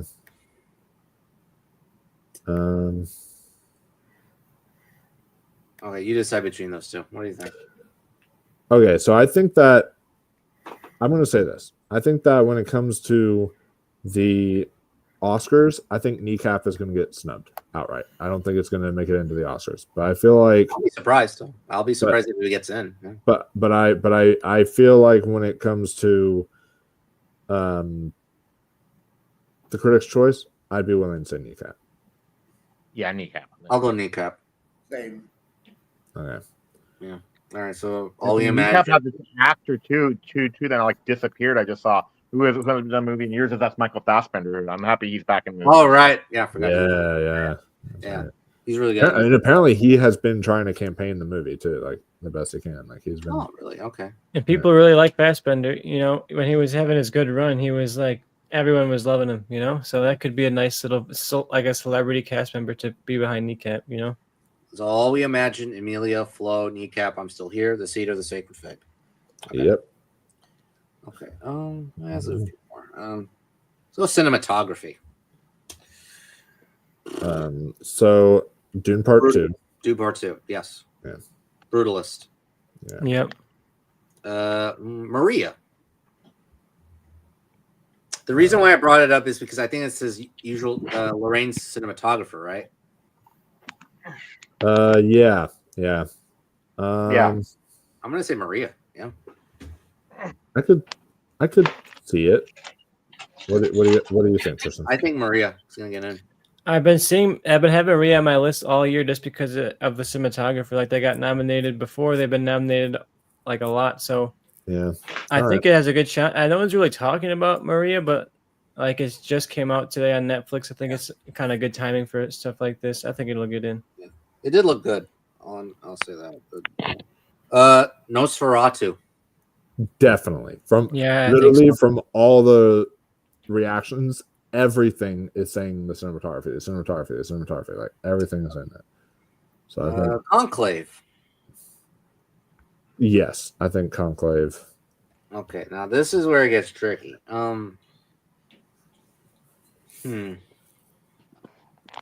Challengers, maybe, because the cinematography is so good. I want to say just because of what it does in the film, Nickel Boys. Because apparently the way Nickel Boys is shot, that's like every single character is from the camera's point of view. So like whenever you're talking to the character, it's all in like the first person view and all, and like the way that they do the unique stuff with the camera work. I think Nickel Boys has it. Okay, I was going to ask about Furiosa, but I think it's similar to Mad Max Fury Road, right? I mean, yeah, and I feel like Furiosa's kind of lost its trajectory. You know, I wouldn't be surprised if it gets in for a few things in the Oscars. But... Yeah, most of the time. I also got one though. That's a long shot. I know you guys are probably going to say no, but I think it's worthy. Horizon. I've seen the trailer. It looked kind of bland to me. I showed Mike some screenshots. Yeah, they were really good. And then Wicked. I love that was better. No, Wicked. No. No. Amelia Perez. Maybe. It's possible. Maybe. But I think you saw me on Nickel Boys. Thinking Nickel Boys, yeah. If you watch the trailer for Nickel Boys and then like come back here and tell me it's not gonna get a cinematography now. Like I feel like Nickel Boys is a very safe bet for cinematography. All right, sure. So Brutalist, Conclave, Dune Part 2, Maria, Nickel Boys, Nosferatu. Yes. Feeling that. Okay. Well, since the Ace thing came out, editing. Yeah, that'll work. Now, I said in another chat that I think it's really 9 movies competing for 5 slots at the Oscars. But we have 6 slots, so yeah. See what happens here. Anora. Yes. Definitely. Yeah. Challengers. Yes. Yeah. I think here, yes. I may not be at the Oscars, but I think I can see it at Critics' Choice. Okay. Conclave. Yes. I say yes. Yes. Yes. This is the biggest snub of the day. So we're not gonna talk about it obviously at length, but The Brutalist. Ooh. I would. No. You say no, Tristan. Well, for editing, I'm not sure. It's 3.5 hours. Maybe we needed some more editing. Like. Oh, I haven't seen it. We haven't seen it. I mean, Oppenheimer was 3 hours and 1 editing. So. And didn't Thelma Schoonmaker get nominated last year for Killers? Yeah, for Killers of the Flower Moon. So. Yeah, I mean, I think it has a very good shot at getting in. I mean, I don't know what kind of editing it is, to be honest. In The Brutal. That's the hardest part. It's one I haven't seen, so it's hard to be like that judging of it. But yeah, it's hard when you're going against stuff like Challengers. It's such expressive editing and like really memorable editing. You're going up against a movie that I haven't seen, Yeah. But just the fact that it's so acclaimed, I think, has this shot of it getting in, because the reviews have been nothing but positive, and such a really positive, vast movie, like such a long amount of time in this guy's life, a lot of footage to cover, and to narrow all that down, hold it. And I dunked on the length, but I feel like the length might help a little bit. Just the fact that like it's so long, but yet if it's this good, the edit is probably a reason why, right? The fact that it's still watchable and still keeps moving and has like this structure to it. Touché. I think that could be a good sign How for it. about Civil War? Yeah. Or no? No. If it was sound, maybe. Maybe, but no. No. But no, I'm still in The Brutalist because most critics have not complained about the length. Yeah. No. So that's high praise. And by the way, back then in the 90s, that Hoop Dreams got nominated for editing. That's 3 hours long. Sure. So hey, you did a good job. Amelia Perez. I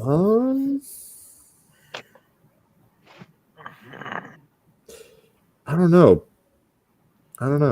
What do you think, Tristan? We'll get back to it. For me, it's between Amelia Perez and The Substance, because I think The Substance has that expressive editing, a lot going on. Yeah. And it's just more claimed than Amelia Perez is. I think at other shows, Amelia Perez has a stronger shot at editing, but for critics, we've gone back to it a lot, but Amelia Perez was just not as critically acclaimed as a lot of other movies on this list were. And also, I think the editing is actually against Amelia Perez's favor, because the tone shifting and the story shifting, it's all over the map.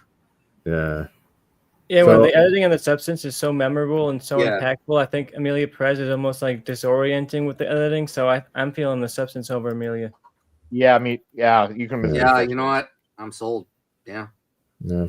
Yeah, The Substance. Yeah. And then the last one, I'm between 2 options. Dune and what? Dune Part 2, and then if they decide to have a Wicked Palooza. Oh God, no. Just do Wicked and like everything. No. Okay, I will say this. Even though the last song was great, there are a few odd editing choices in that last scene. I don't know. I mean, I agree with you, and I'm gonna sit there rolling my eyes when they go Wicked Palooza. But I'm just saying, I think that Critics' Choice is just gonna like they jizzed all over the Wicked, like phenomenon. Like I don't know, purple and green Never mind. Let's move on. Yeah. We haven't talked about it yet. The bike riders. No. It's good editing, but I don't think it's like the top form of editing there. Actually, that's not a bad choice. That's good. Yeah. Okay. Well, Saturday Night has good editing, but I wouldn't put it up there in competition. All right, Dune or Wicked? I feel it's Not Dune Dune. over Wicked. I think Dune is just much more impressive from a craft standpoint. You know, and editing I think comes with that. Versus Wicked is a good movie, but the craft side of it is like the weaker point of the movie. And I think Dune is so visually impressive and just mind-boggling when you look at it. I think it's Dune. Yeah. I'm I gonna think go I Dune can be sold on that. Yeah. because of that worm sequence. I think that writing of the worm Yeah. sequence, that was impressively done. The editing and that, and also the editing where he's dead, quote unquote dead, and then we see his dreams, you know, with his sister. Spoiler alert, but I think that's really well done. And of course, the fight at the end. Yeah, Oh yeah. Yeah. I think I talked myself into it. I think I'll put Dune. Yeah, nice. So- Okay, so we got Dune? that, and then Dune. Okay, so Honora, Brutalist, Challengers, Conclave, Dune, Substance. yeah, I feel like that's a really solid list. I like that. If that honestly Yeah. becomes the editing lineup, I like that's that. really It's a good Yeah. lineup. I hate to do this, but go ahead, guys. Yeah, we're gonna do a couple more, and then that's it. Yeah, go ahead. I'll see you. Thanks for the invite, though. Well, yeah, no problem. Yeah. Okay. Do you want to combine the costume production design, just do them together just to make it quicker? We're gonna have the same ones, or I mean, no, like we can run through the category. Like, okay. Well, costume is gonna be very, very easy, I think. yeah, Wicked, Yes. yes, Dune, Yep. yes, Yes. Gladiator 2, Definitely. Yes. Maria, yes, Yes. Nosferatu, yes. Yes. Furiosa. Yeah, I'm gonna. My heart says yes, but is my brain telling me yes? Okay, what do you have in mind? Conclave. Yep. I was know. just thinking I know it's just people in freaking priest outfits, but in nun outfits. But like, I don't know. And I think the fact that they're not just in priest outfits, all the characters are given like slight accessories or changes to their outfit to represent like the personality. Even if it's just like beads on their neck, or like one's really tucked in and the other one's kind of hanging loose. They do a good amount of effort to like distinguish these people from each other via their costumes. So I think that's a good call. But Furiosa, God, the costume is so good in that, and they're so huge. I think it has Best costume Really design of good the year. shot. Handbook. True. it is the best costume design of the year. I just feel like the fact that it really came and went is gonna hurt Furiosa in a lot that of sucks. categories. I know Furiosa is really good. I saw it the first time. I was like, yeah, it's really good. And the second time, okay, it's better. I was thinking the Brutalist, but fine, I'll go Conclave. It's fine. Yeah, So Conclave, Dune, Gladiator 2, Maria, Nosferatu, Wicked. but I will be happy to be wrong if they say Furious in that category. Yeah. I'll be very happy. You said production, right? Yeah, production, which should also be pretty quick. Okay. Yeah, Dune, yes, Yes. Gladiator 2, yes, Yes. Brutalist, Yes. Yeah. Nosferatu, yes, Wicked. Yes. Yeah. Definitely. I'm torn between two. and then Conclave. yeah, I'm thinking think so. Conclave. I think it's Yeah. the same. I think it's the same six except minus Maria. You just take out Maria, Yeah, and then it was think it's between the those two, same. Conclave and Yeah. Maria. But then Yeah. when I watched Conclave for the second time, I forgot to praise the production design. They built it. Yeah, They built that set. I mean, like that was Which so is impressive. They couldn't really shoot in the church. I mean, Yeah, and I've Yeah. been to the Vatican, and like when you see Conclave, I thought like, did they literally film in the Vatican? Like that's impossible. And then you realize they built it, and it so perfectly captures being there and like the scent and the colors and the lighting of those kind of places. Beautiful movie, and yeah, it captures that like feel of like the dingy, dusty kind of feeling of being like behind a church, you know. Really. And also, really when liked that it. moment where, spoiler alert, when an explosion occurs, I mean, it Oh, feels yeah. like, oh no, they're attacked. Ah, get out of the Vatican. Okay, but nope, it was a set. Very, very, very good. Yeah, and the way, the way it all crumbles down and the way they built it after, it was really good. So Yeah, and also too, like my friend, like she actually like been to the Vatican, and this woman pulled her phone out, even just pulled it out, and they actually kicked her out of the Vatican. Okay, so Brutalist. Because you can't even take pictures in there, you know. So No, seeing it you didn't in have your phone. Conclave was very cool because it's like your only real chance to see. It's not the real Vatican, but it's almost like seeing the Vatican, you know. Okay, Yeah. so Brutalist, Conclave, Dune, Gladiator, Nosferatu, Wicked. yes, Okay, I think score should be quick. yeah, I think so. Okay, Brutalist, Yes, Yes. Challengers, yes, Yes. Conclave, yes, Yes. Wild Robot, yes, Dune. yes. I have a sneaky feeling about something else. Emilia Perez. No. What is your sneaky feeling about? I don't think it's going to get nominated. Emilia Perez. Who remembers it? Who remembers the score? What's the score? I can't hum anything. Yeah, I wonder about Saturday Night Live or Saturday Night because John Baptiste.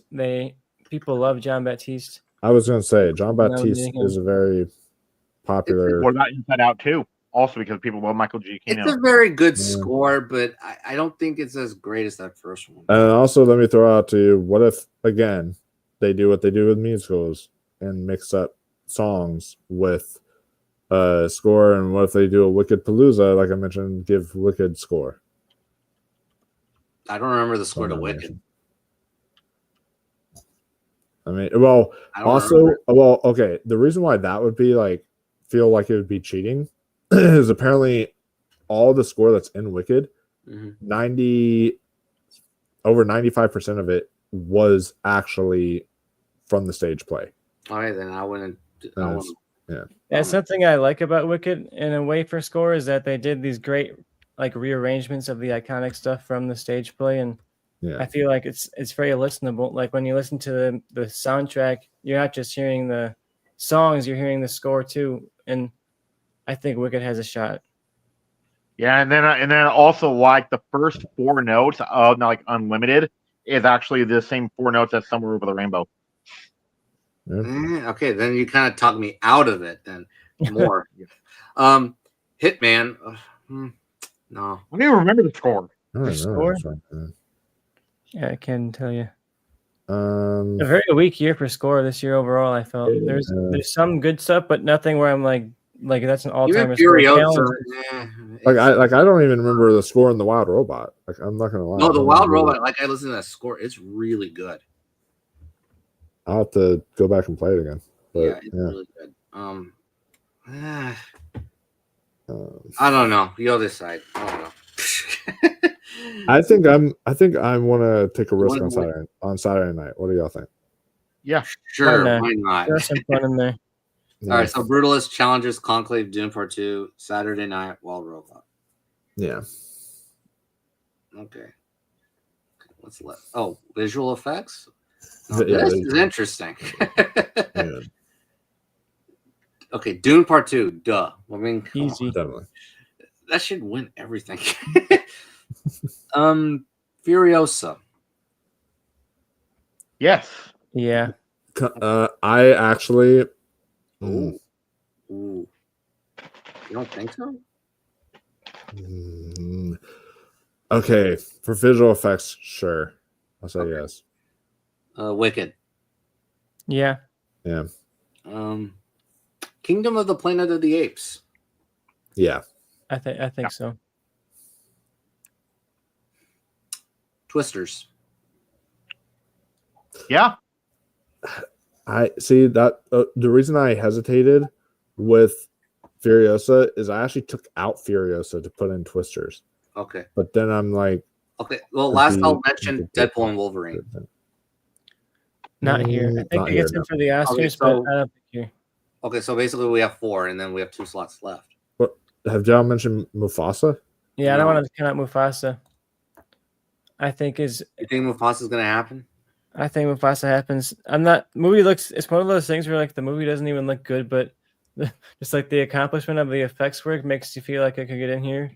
Yeah. But it's hard to say when we haven't seen reviews yet, right? And these are Yeah. critics, so like if the Yeah. reviews come out and the reviews are middling to bad, does it drop off here? Sure. Twisters, I was not insanely impressed by the effects work in. Like it was good, but there weren't a lot of like mind-blowingly great sequences. Like you watch that first movie, and in the context of when it came out, there was stuff where you're like, how do they even film that? How do they make that? And this is just kind of like not as impressive, you know? And I'm wondering if Mufasa has the edge just because, like it or not, it is very impressive to do all those lifelike animal effects, and they've gotten a lot better since the first Lion King. The faces are a lot more expressive, and it looks better than the first Lion King did. So I think it gets in. What about? I didn't like these effects. All right, but just because this movie will be getting into other categories, what about Gladiator 2? No. Those monkeys look terrible. I have that in my 6th. I think Gladiator 2, outside of a couple of terrible shots like the monkeys, they built the Colosseum. They have really, really impressive, vast scale action, a lot of in-camera stuff. I think Gladiator 2 gets in for sure. What about Civil War? I'd love to see it, but I just don't feel like Civil War is going to get any. The only other one I would argue with is Alien Romulus. Ooh. Yeah. Okay. Ooh. Yeah. It's actually not bad. Yeah. No. That Critics liked scene, it. Critics liked it. the gymnastics scene Yeah. alone is worth the visual effects nomination. Okay, Oh, so yeah. I'm kind of lost a little bit. So it's Dune, Furiosa, Kingdom, Wicked, and then you know And what? then I'll go with you. I'll take a chance on Alien. Why not? Alien Romulus. Alien's Yeah, good. Alien Romulus. Yeah. Yeah, yeah. That would be dope. I would love that. And then And then we got hair and makeup. You want to do that? no, we got so it's a Twisters or Gladiator 2. Oh, yeah, we got this one. I'm feeling Gladiator 2 myself. I'm feeling Twisters. I'm feeling Gladiator 2. What do you think? So it's up to me. Okay. You're the tiebreaker. Well, technically no, because if I say Twisters, we kind of a situation. Yeah. Boy, they look like B grade visual effects. Let's put Gladiator 2. Yeah. Yeah, let's put Gladiator 2. So The monkeys look so jaw-droppingly terrible, but if you look past the monkeys, there's actually quite a lot of great visual effects. I thought the shark sequence. Oh wait. So wait. Oh, I forgot about Mufasa. So Mufasa's not getting in. Yeah. No, probably not because critics. I don't know. I haven't heard anything. Yeah. I can't imagine it being great. Barry Jenkins is already out there saying like, I didn't like making this movie. I don't want to make something like this again. So like, what are you doing, bro? Like, but then you had like Lin-Manuel Miranda saying like, oh, one of the greatest storytellers ever, Barry Jenkins has crafted like this masterpiece and all that stuff, like coming out saying stuff like that. So it's like, well, do we believe Lin or do we believe Barry? Yeah, and also too, like about the directors talking though about like how like James Mangold too has been like he doesn't understand why people hated his movie last year. I think I'm gonna believe the director who won the Oscar for Moonlight or producing, right? I don't know if he did. Sure. So Dune Part 2, Furiosa, Kingdom. I think Mufasa will get in at the Oscars for visual effects, but I don't think it's gonna get in here just because I feel like I don't have enough critics even seen it. Like I don't know. Like, okay. So wait, what's left? What's one left? What were you gonna say? Hair and makeup, you said? There's hair and makeup, original score, original song. Those are the. No, we did score. We did score. We didn't do song yet. We have song, makeup, and I think that's and then young actor / actress. Yeah, no. There's comedy. There's best comedy, but no. Yeah. I'm only doing the ones on the awards expert happen, so they only. Okay, let's just do the two left, and then we'll. Yeah. Okay, so song. Oh, no, let's do makeup, hair, and makeup. Yeah. Where are you? Okay, here we go. Dune. Yes. Beetlejuice. Yes. Yes. The Substance. Yes. Yes. Nosferatu. Yes. Yes. Furiosa. No. I say no. As much as I want to know. No. Wicked. Yes. Okay, so then you got one left. So I think the sixth slot is going to be A Different Man. oh, that's well. Yeah, I feel a different man also. Wore the mask, right? Yeah, they put that was makeup that they did on Sebastian Stan. So yeah, I think for that it could be that or Amelia Perez because of what we talked about with Maria Sofia Gascon. Oh, that's true. Well,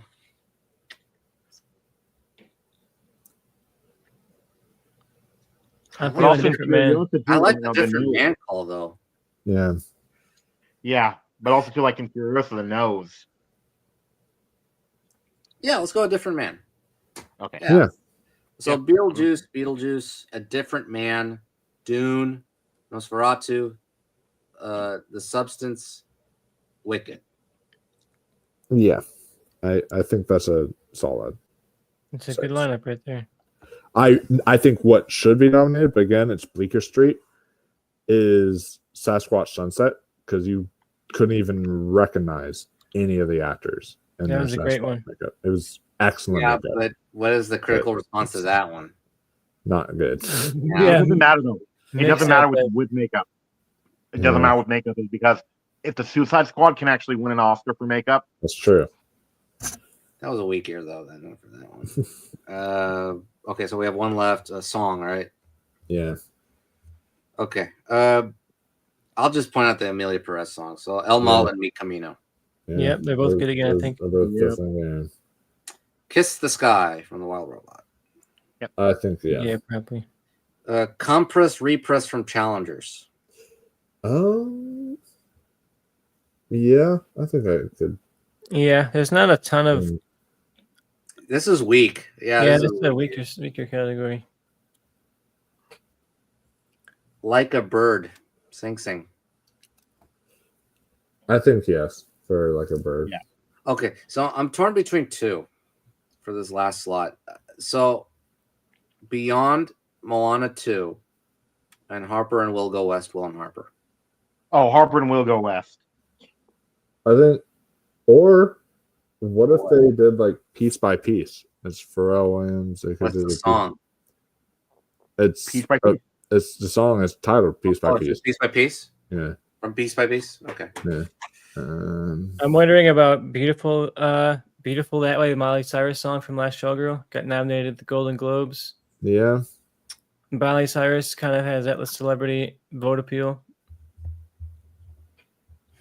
I could see. I could see. Yeah, it's definitely between those. I feel like it's definitely between Piece by Piece, Harper and Will Go West, or Beautiful That Way. I feel like it's between those three for me. Yeah, because I haven't heard people singing Beyond from Moana 2. So yeah, that's it. You know what? I want to give the documentary some love. Harper and Will Go West. Yeah, I haven't seen it, but I just want to give the documentary. And I love that original song. It's like it's tied with Kiss the Sky as my favorite original song. Yeah, but Mike and I we actually watched it together on the most perfect way too.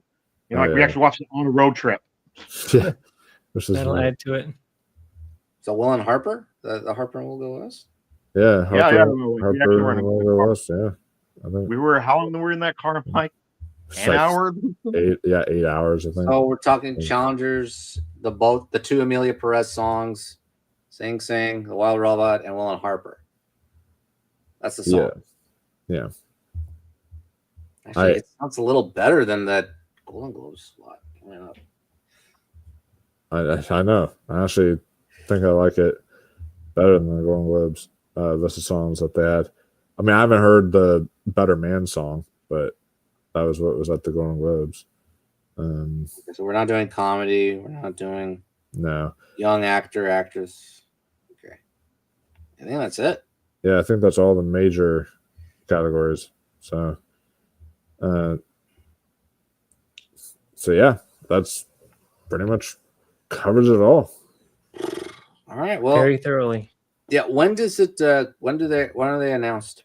Tomorrow or today? Yeah, Well, or when to, is it yeah, tomorrow? If this you're on the morning. West Coast, it's tomorrow. Yeah. Okay, But but if what you're- time? Like, well, awards expert says 8 a.m., but I don't know if it's like true or not. so I'll be asleep still. Or I'll get up. I don't know.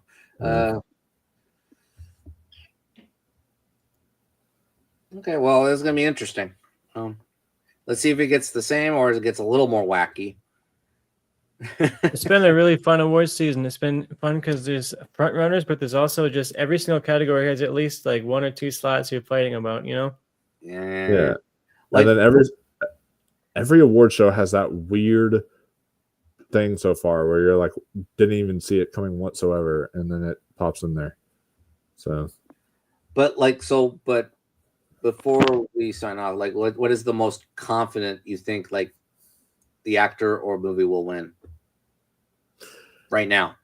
Right now, I am the most confident in Kieran Culkin for actor when it comes to acting categories. I'm most confident in that right now. Yeah, I'm actually with you on that one. And then when it comes to the actual film itself, I don't know. I don't know. I still feel pretty, but I feel pretty confident in Nora. It's been holding on really strongly throughout the year, and reviews have been really, really positive on it. So I'm not like I wouldn't bet anything on it though. You know, I think there's definitely more than a few contenders. Mm-hmm. Yeah. As much as I would like to say Mikey Madison, I still a long shot. It's a while to go. I also feel so. I feel like there's only 2 locks in acting right now. That I feel like could sweep the whole season, which is Kieran and then Grande. I think that Grande. You think Grande is going to happen? I think Grande is going to happen. I think she's going to win the SAG. I think she's going to win the Critics' Choice. I think she's going to win the Globe, and she won't win BAFTA. That's going to be Zoe Saldana. But then because she's won all these other ones, I think she's going to go on and win the Oscar, and that's going to be kind of how it plays out. Okay. I'm not quite up there yet because of Saldana. But I think it's just because of the character she's playing. Like Glinda is such a well-known character that I think and she nails it. Yeah, and Saldana plays a lawyer, so and they're both practically co-leads of their movies. And like actually too, like Saldana actually has my favorite song of Emilia Perez. I don't even know what the song is called. It's a small little song, like it's where like she's actually like she's singing with the doctor, about the surgery. Oh God. Yeah, that I one. think Zoe Saldana has a shot for sure. I think you look back at Barbie, which is probably the most direct like Wicked parallel, and you think that Barbie didn't win supporting actress either. It got the nomination, right? But it didn't win. Granted, Ariana Grande is much more of a shoe-in for the award than America Ferrera was. But I'm wondering if they're going to treat Wicked similarly to how they treated Barbie and give them a lot of nominations, but then when it comes down to wins, go for other stuff. Like what would be just the one slam dunk win? The one slam dunk win in terms of Wicked. For Wicked. Maybe 0. No, I think the one slam dunk costumes and production. I think has a really good shit. I don't know about production. Well, it's because they are recreating the world of Oz. Just the fact and then that like actually voters are going to be like, Oz, oh my God, I remember this and Emerald City and this, and like it's just gonna like really impressed with set design. The whole train they built, the whole train they built a lot of they built Munchkin Land. They had thousands of tulips planted to build out Munchkin Land. They have a lot of little stories they can tell to sell themselves on the production design. They actually had 9 million tulips planted. Yeah, and they're apparently campaigning the production design because they've been releasing like behind the scenes stuff of how they've done the production design and such. So I really think that those are the two that Wicked will slam dunk win. I think.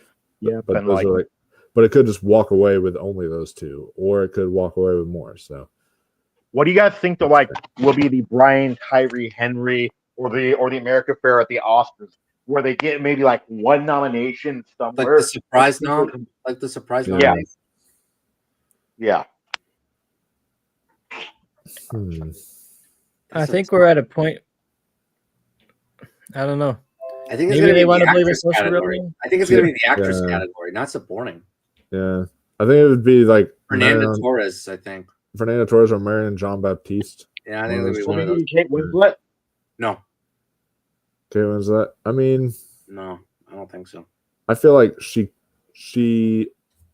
would definitely be a surprise if she gets in there. So Like that's for over sure. Fernanda Torres, over Marion Jean Baptiste, and I don't want to put that on Kate Winslet. I mean, she's one of our finest Yeah. actresses But because she's also been nominated at the Oscars 7 times. And she's been pushing really hard this word of mouth thing, and everybody kind of loves Kate Winslet, among Hollywood people. I think that could happen. Her and Pamela Anderson both, I think, have like that. Whoa, what the hell shot? Yeah, Pamela Anderson would be one I would say. It could be like that wild Brian Tyree Henry kind of outside the box shot that just. I would hear like so many angry comments like, you nominated Pamela Anderson but not Demi Moore. Like, are you crazy? Yeah, I would hear that. I mean, just yeah, they're gonna face a lot of criticism if they nominate her over Marianne Jean Baptiste and people like that. Yeah, I don't think it's gonna happen with Pamela Anderson. I really don't. But yeah, I think it's gonna be the actress category. There's gonna be some surprises for sure. Maybe supporting actor, maybe, but yeah. Supporting actor. Do you know what I'd love to see the film bros get mad at though? Imagine if they announced Jeff Goldblum as a nominee Oscar morning. Oh, actually, no. There is a Brian Tyree Henry that could pop up in supporting, and I feel like that is Adam Pearson. Adam Pearson. I think that like he could just be one of those that we're not really predicting him, and then all of a sudden maybe he takes the 5th slot in supporting actor and takes maybe Denzel's spot or something. He sneaks in there at the Oscars, and then that's a possibility. Yeah. Because his performance, actually, all 3 performances are unpredictable, but his is the most charming. Yeah. That would be interesting. Yeah. So, yeah. Anyway, I think that's it. I think we can wrap it up here. Yeah, pretty much. So, yeah, that is our Critics' Choice predictions and our Golden Globe reactions to the nominations. Knew it was going to be a long one tonight, guys, but we had big stuff to cover for you guys. Thank you all for tuning in. We have a lot of comments tonight, but I just don't have time to take them all, guys. I'm so sorry. Love all y'all though. Okay. But yeah, let the people know where they can find you, Jonathan. Yeah. So first off, thank you for having me. Discussing these crazy Golden Globe nominations. Well, not that crazy, but it was a little crazy. Golden Globe nominations, and then predicting Critics' Choice Awards, what the critics are going to nominate. With the critics, you never know. You basically never know with critics and more than the Academy. So yeah, let's see what happens. You can find me on social media platforms on Twitter, Instagram, Letterboxd, Threads, Blue Sky, different variations of Caro there. Yeah, just shoot my shot for the reviews. Sometimes post whatever. I just saw the best Christmas pageant ever. I caught up with that. It's good. How is that? Yeah, it's good. It's fun. Yeah, it's a funny movie. You combine a Christmas story narrative with like a faith-based Christmas movie, and it is funny. It's kind of funny, and then it's kind of earnest. But I heard that it's not like different than most like faith-based movies where like they don't like beat you over the head and call you a horrible person if you have questions about God. Exactly. That's the biggest plus. That studio is really good at that because I watched Ordinary Angels this year too, and that was the same way. It was like really. Yeah, I heard some good things about that. The Ordinary Angels, I was really surprised about. It didn't like beat you over the head with messages. It was just about community and people getting teaming up together for better cause. So. You know what? Actually, that's essentially the same theme with the best Christmas pageant ever, because it's centered around these 5 or 6 unholy children. I mean, this unholy family, and this Judy Greer character trying to boost up their morale a little bit by casting them in the pageant. So, no, it's a good movie, fun for the whole family. So, yeah, check it out. It's actually a very good Christmas movie. I think probably the best Christmas movie new release wise this year so far I've seen. So yeah, check that out. And let's see, where can better than Red One. Check out that over Red One. I think isn't it premiering today on Amazon? Greatest Christmas pageant ever? Oh no, Red One. Red One. Yeah, I think so. Yeah. Ooh, then I might have to check it out for myself, see if I like it or not. Yeah, I'll check it out. Yeah, because as a bigger Christmas budget film, that's what I've heard. Yeah. But you can find me like the Movie Hero Network. I did yesterday one of the holiday tournaments. That was wacky, a lot of fun, but wacky. Oh yeah, I saw it. Yeah, I didn't like. I'll give you a hint as to what won yesterday. Yeah, there you go. That actually went up though, Mike. Though, like that went up against It's a Wonderful Life. Home Alone went up against It's a Wonderful. Yeah, that was one of that's a championship matchup, but yeah, Home Alone prevailed. Yeah, check me there. I did the free for all with Wolf and Ross. I'm not going to spoil what happened there. Check it out for yourself. How many rounds did you go? 2015 or something like that? If it were 2015, why would I be here? No. I mean, like, I think you were like 20 or 15, right? 15 or 20 or... Oh, no, it was in the 20s. Wow. Yeah. Austin kind of converted, like, definitely in the 20s. Like, no, seriously, like, check out the beginning and check out the end of the match. Night, like, is clear night and day difference. Like, you could put a before and after picture. Oh yeah, dude, you were exhausted. I could see you worn out by the end. You were just like ready for it to end. You were just like, oh. Yeah, it's fine. And then next week you could catch me on one of the tournaments for 1997. Yeah, I'll be on a couple of those because that was my birth year. Yeah, so. I'll be on one of them for sure. Right. So and that's it. Again, thanks for having me. And let's see what happens down the road. And if I don't see y'all on this channel, have a happy holidays and a happy New Year. So. Oh yeah, you'll definitely see us on this channel. You're definitely being invited back. And definitely come on and talk about more things. In fact, speaking of Home Alone, one of the things that Sunday, yes, thank you for pointing that out. Sunday, I will be on that recast. Yes, Home Alone recast, but also at some point I'm working it out with like Tristan and Ross and other people in like our channel group to see what day we're doing it. But I want to do a script. I want to start doing script read-throughs on the channel, and one of the script read-throughs I want to do is Home Alone. So basically, it's like reading the script, like basically, yeah. But like you get to be the whichever character you want, and we'll like assign roles, and like the person like they'll get to just like play those roles instead of do that kind of thing. And just spend the day doing script read-throughs and such. It sounds a lot of fun. Yeah, yeah. Like you have fun with just reading as the character. Yeah, I think that'd be really great. So that's something we're gonna experiment with. So, all right. Well, I'm gonna sign off. Again, good night. Happy holidays. Oh yeah. Here. All right. Sounds good, man. Thank you for coming on. Mm-hmm. Yep. Thank you. Yeah. Mm-hmm. It was a blast. Yeah, we gotta have him on again. We definitely will.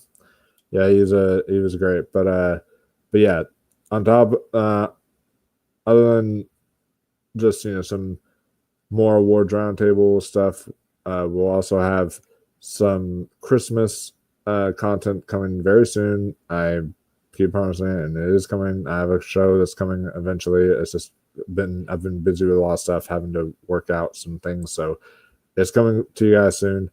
But also when it comes to Awards Roundtable, I'm gonna have to do, like I said, a separate show to talk about, because this one went 3.5 hours to talk about all the other award stuff, like LA Film Critics, San Diego Film Critics, talking about the AFI Top 10, the Eddie Awards, all the different stuff like that, and just go through it all and figure out where we predict what now and all that stuff. So yeah, that should be a lot of fun. Thank you all for tuning in, and thank you all for joining me as always. But yeah, we will see you all next time, and until then, stay classy, my friends. Keep on watching those movies.